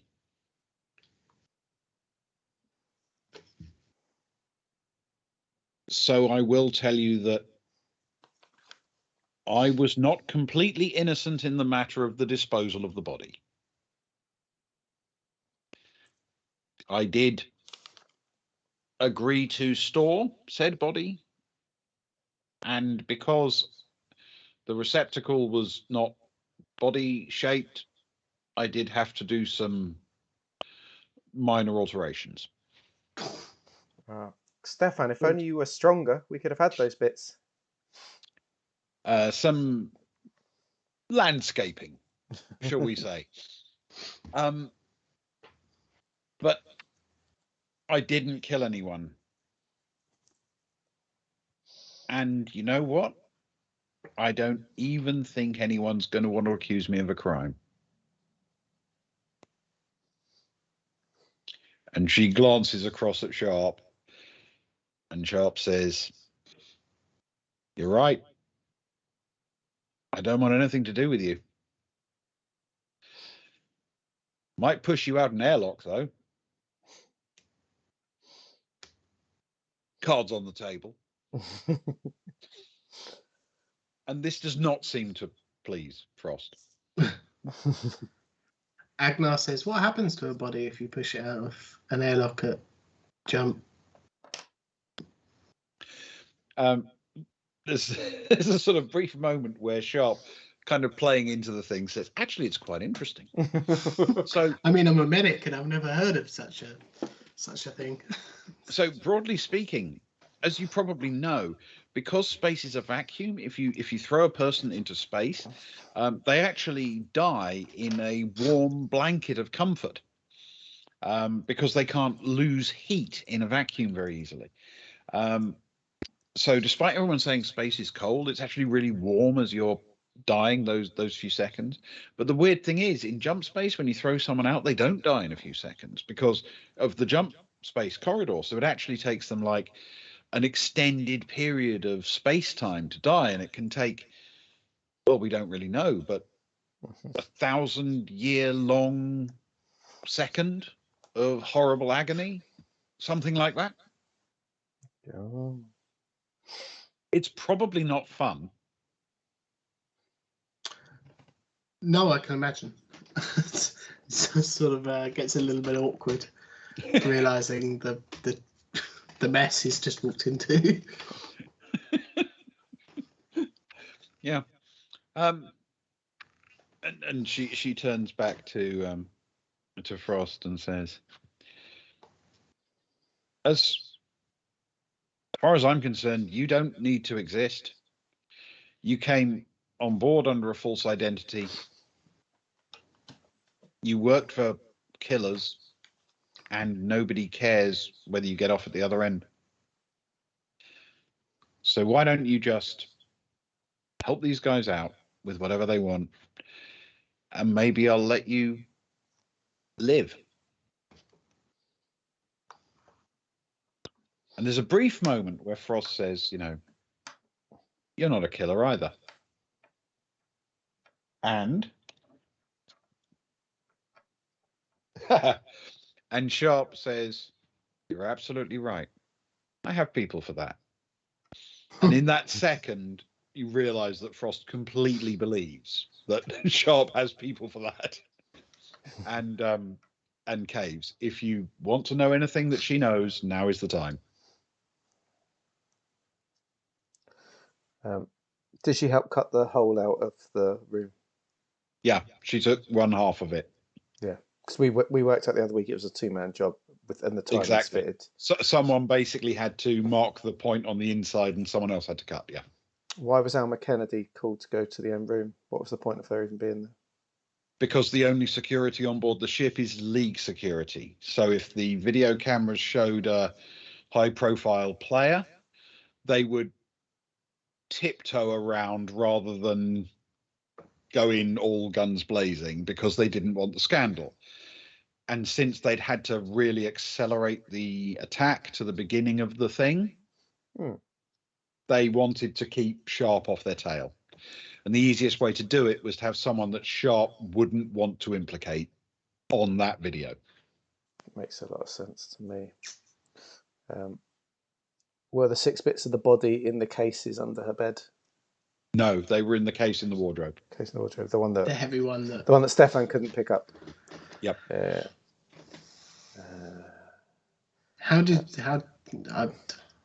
I mean, I guess they're lighter when you take them one piece at a time. Yeah. They fit into the shape, innit? Also, the body was moved into the tunnels intact. It was only subdivided afterwards, still in the tunnels, before it was loaded into the case. The case. Was it annoying for her when her laptop went missing, and when she found it, did she realise that the electrics had been fried? And was that annoying also? She never found it. Well, we threw an EMP in your laptop, and then sniffed it for. It smelled really nice. She sort of grimaces and says, "If it was worth the money I paid for it, you didn't get anything off it." Did you do dealings with June Vicarage?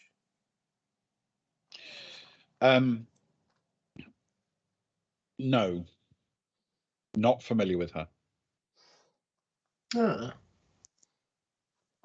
Just a happy coincidence, then, I suppose. No, that's fair enough. A lot of high-tech gear going on the ship. Yeah. She met with someone. Who did she meet with? She was chatting. Was it Kranev or was it? Can't remember. Hang on a sec. March Temple. She spoke to Olivia Sharp. Carry on.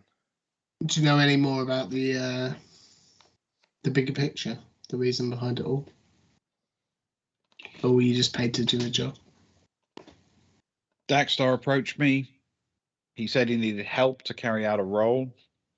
It was originally supposed to be at the other end of the cruise. Suddenly everything accelerated. He asked me to fix it so Kennedy would come along to put her mug on the security footage. So I arranged that. Then I arranged that he would have access to one of the staterooms. It was all much more rushed than I anticipated. We didn't have time to plan anything.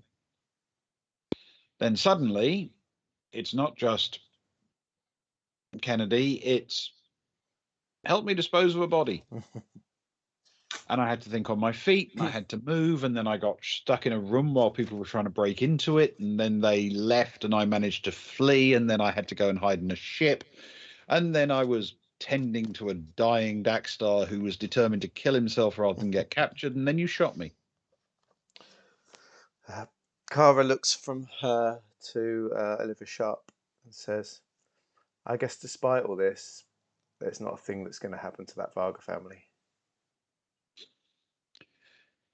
There is a long moment, and at the end of it, Sharp says, I cannot imagine what you could mean.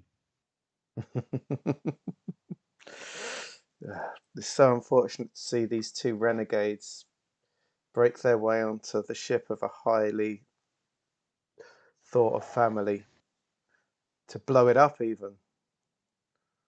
And how could they possibly have known? All on their own back. A terrible undertaking. I mean, it's not as if the ship had a particularly sophisticated security system. Anyone could have walked in. Oh, we managed it. Anyone did. Anyone did. And then out again very quickly. So there you go. There we go. Oh. Go on, Alma Kennedy. Win us the game. We believe in you. Agnar, at this point, will say, I assume we're done with Kennedy at this point. I'm being sharp. It's your call, obviously, but I don't think we have any more questions. I think, for the purposes of my report, tragically, a madman committed a completely random act of violence and then covered it up with the aid of a paid assistant who will sadly, face the full consequences of her actions when we get to Deliveroo. And imagine how much less we would have known if the person hired to make sure she died had not been thwarted at the final minute. Which was an amazing coincidence. It was. It's just a shame that some of our party are so clumsy, isn't that right, Stefan? I can I only would say work it was with very them. lucky. He's had a lucky day, haven't you, Stefan? So ruffles his hair and slaps his leg. I've had a lucky life. So he grins. There's a sort of brief moment, as you can imagine, Sharp in her head working out how she's going to word things. And she calls for a couple of security guards who come and collect Frost, who it appears is now going to wear a few criminal charges when she gets to Deliveroo. And as you know, it's winding down. Nobody seems particularly keen on eating anything or drinking anything now, No, for some reason. And as things are winding down and hands are being shaken, Sharp is comfortable that she understands what happened and the reality, but also the version she can explain to the owners of the liner and everything. It's close enough. She's got a reasonable perspective. She turns briefly to you guys and says, "Part of me is seriously hoping you don't have a return ticket. But another part of me thinks it would definitely not be boring." Wow. I am very, very pleased that you blundered into a couple of my ex-colleagues, though. Because I was having a chat with March Temple. You know her? Do know March Temple. And she was going to hook you up with a couple of my friends to do a bit of work for them.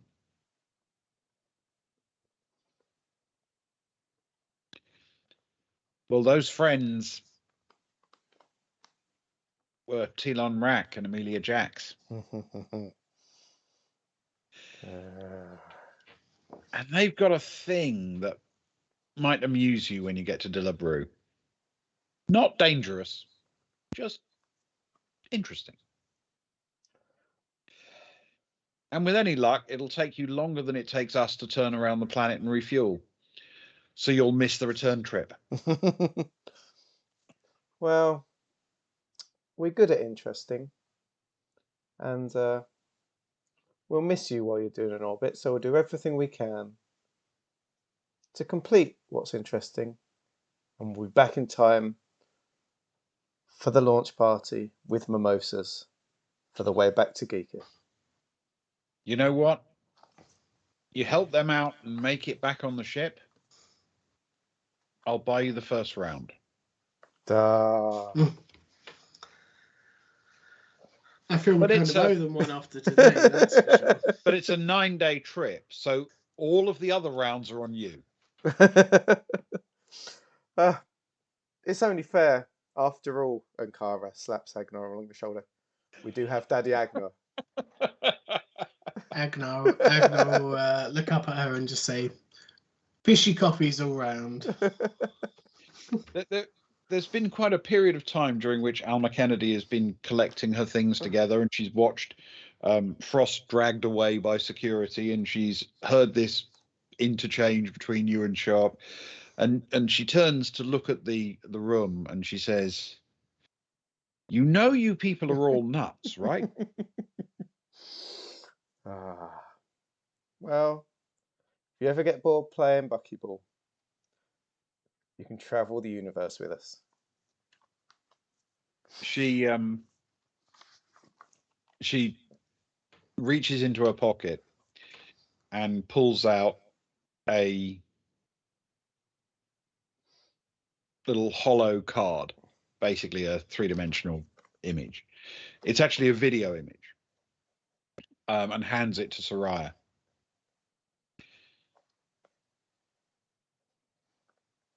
And she says, "I'm done with you, but I don't hate you."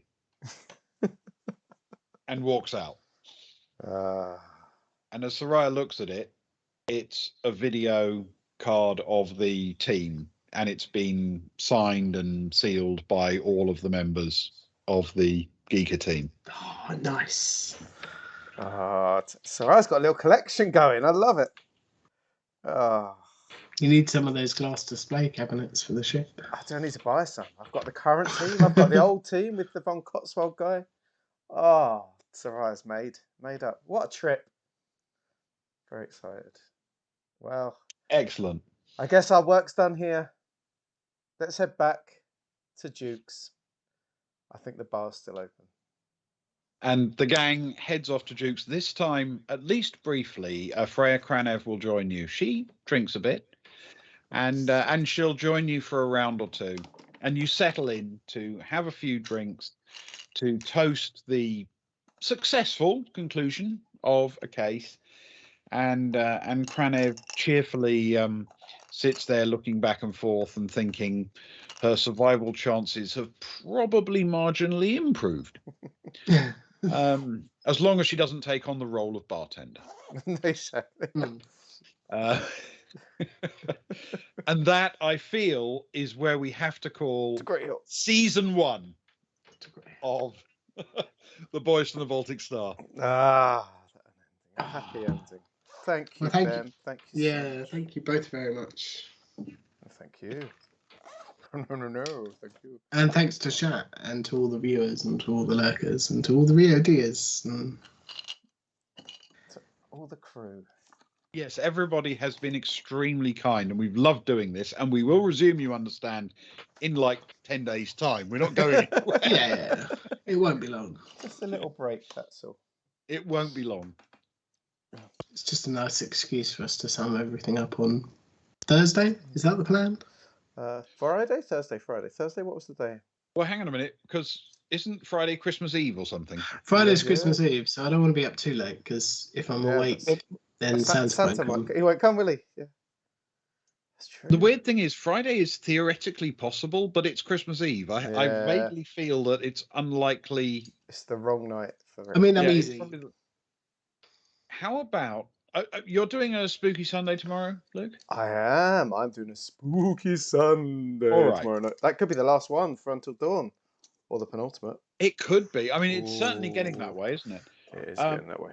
So, Ewan, ignoring Christmas Eve for the moment, how about Thursday? Can you do a thing on Thursday? Thursday works perfectly fine. Thursday. Okay. All good. Well, then, instead of a Hitman TLA Thursday, how about we do a roundup Thursday, the night before Christmas Eve? Thanks, Ali. That sound plausible? Yes. Let's wrap up the second half of season 1 that works. Next Thursday. Okay, we'll do that. And then we will resume in a week or so after that, whenever it suits. We'll work it out by then with season 2. Yeah. That's perfect to me. Well, I'm very tired now, as I'm sure some other people are as well. And I've got to be up at some point in the morning for church. Yeah, thanks for sticking with us. It's been a late one, but it needed to be done. And thank you all. We needed to round it up, and it did take longer than I anticipated, but, it needed to have a conclusion, didn't it? Hey, at least it didn't turn into a 2-shot like most of our 1-shots did. That was the fear, yes. So that it could have turned out that we'd be finishing off season 1 before Christmas, but next March. Part 2B. Yeah. That's not what you need. We did it. We finally finished in a session for once. What a joy. Yes. I'm going to go to bed, guys. I don't know about you, but the rest of you that are watching, thank you very much. Have a lovely Sunday. join me for Spooky Sunday tomorrow. Spooky Today. Sunday tomorrow. Next Thursday, for anyone who's around, about 11ish UK time again. Sounds good to me. I'll have had my jab Yeah. that day, so my eyes will be rolling. So it'll be fun. Perfect. Yeah, 11 sounds perfect. I mean, Excellent stuff. again. Thank you, everybody, for Easy sticking going. with us through the whole campaign and Yes. well, chapter 1 of the campaign. I'm sorry, Yes. and chapter 2 coming in a week or two when Christmas is immediately done. And yeah, and thank you very much. It's been enormous fun, and we wouldn't have missed it for the world. Absolutely not. Right. See you guys. See you tomorrow. Take care. Good night, everyone. Farewell. Thank you. Goodbye. Farewell. Good night. So long, farewell. Bye. Be safe. Goodbye.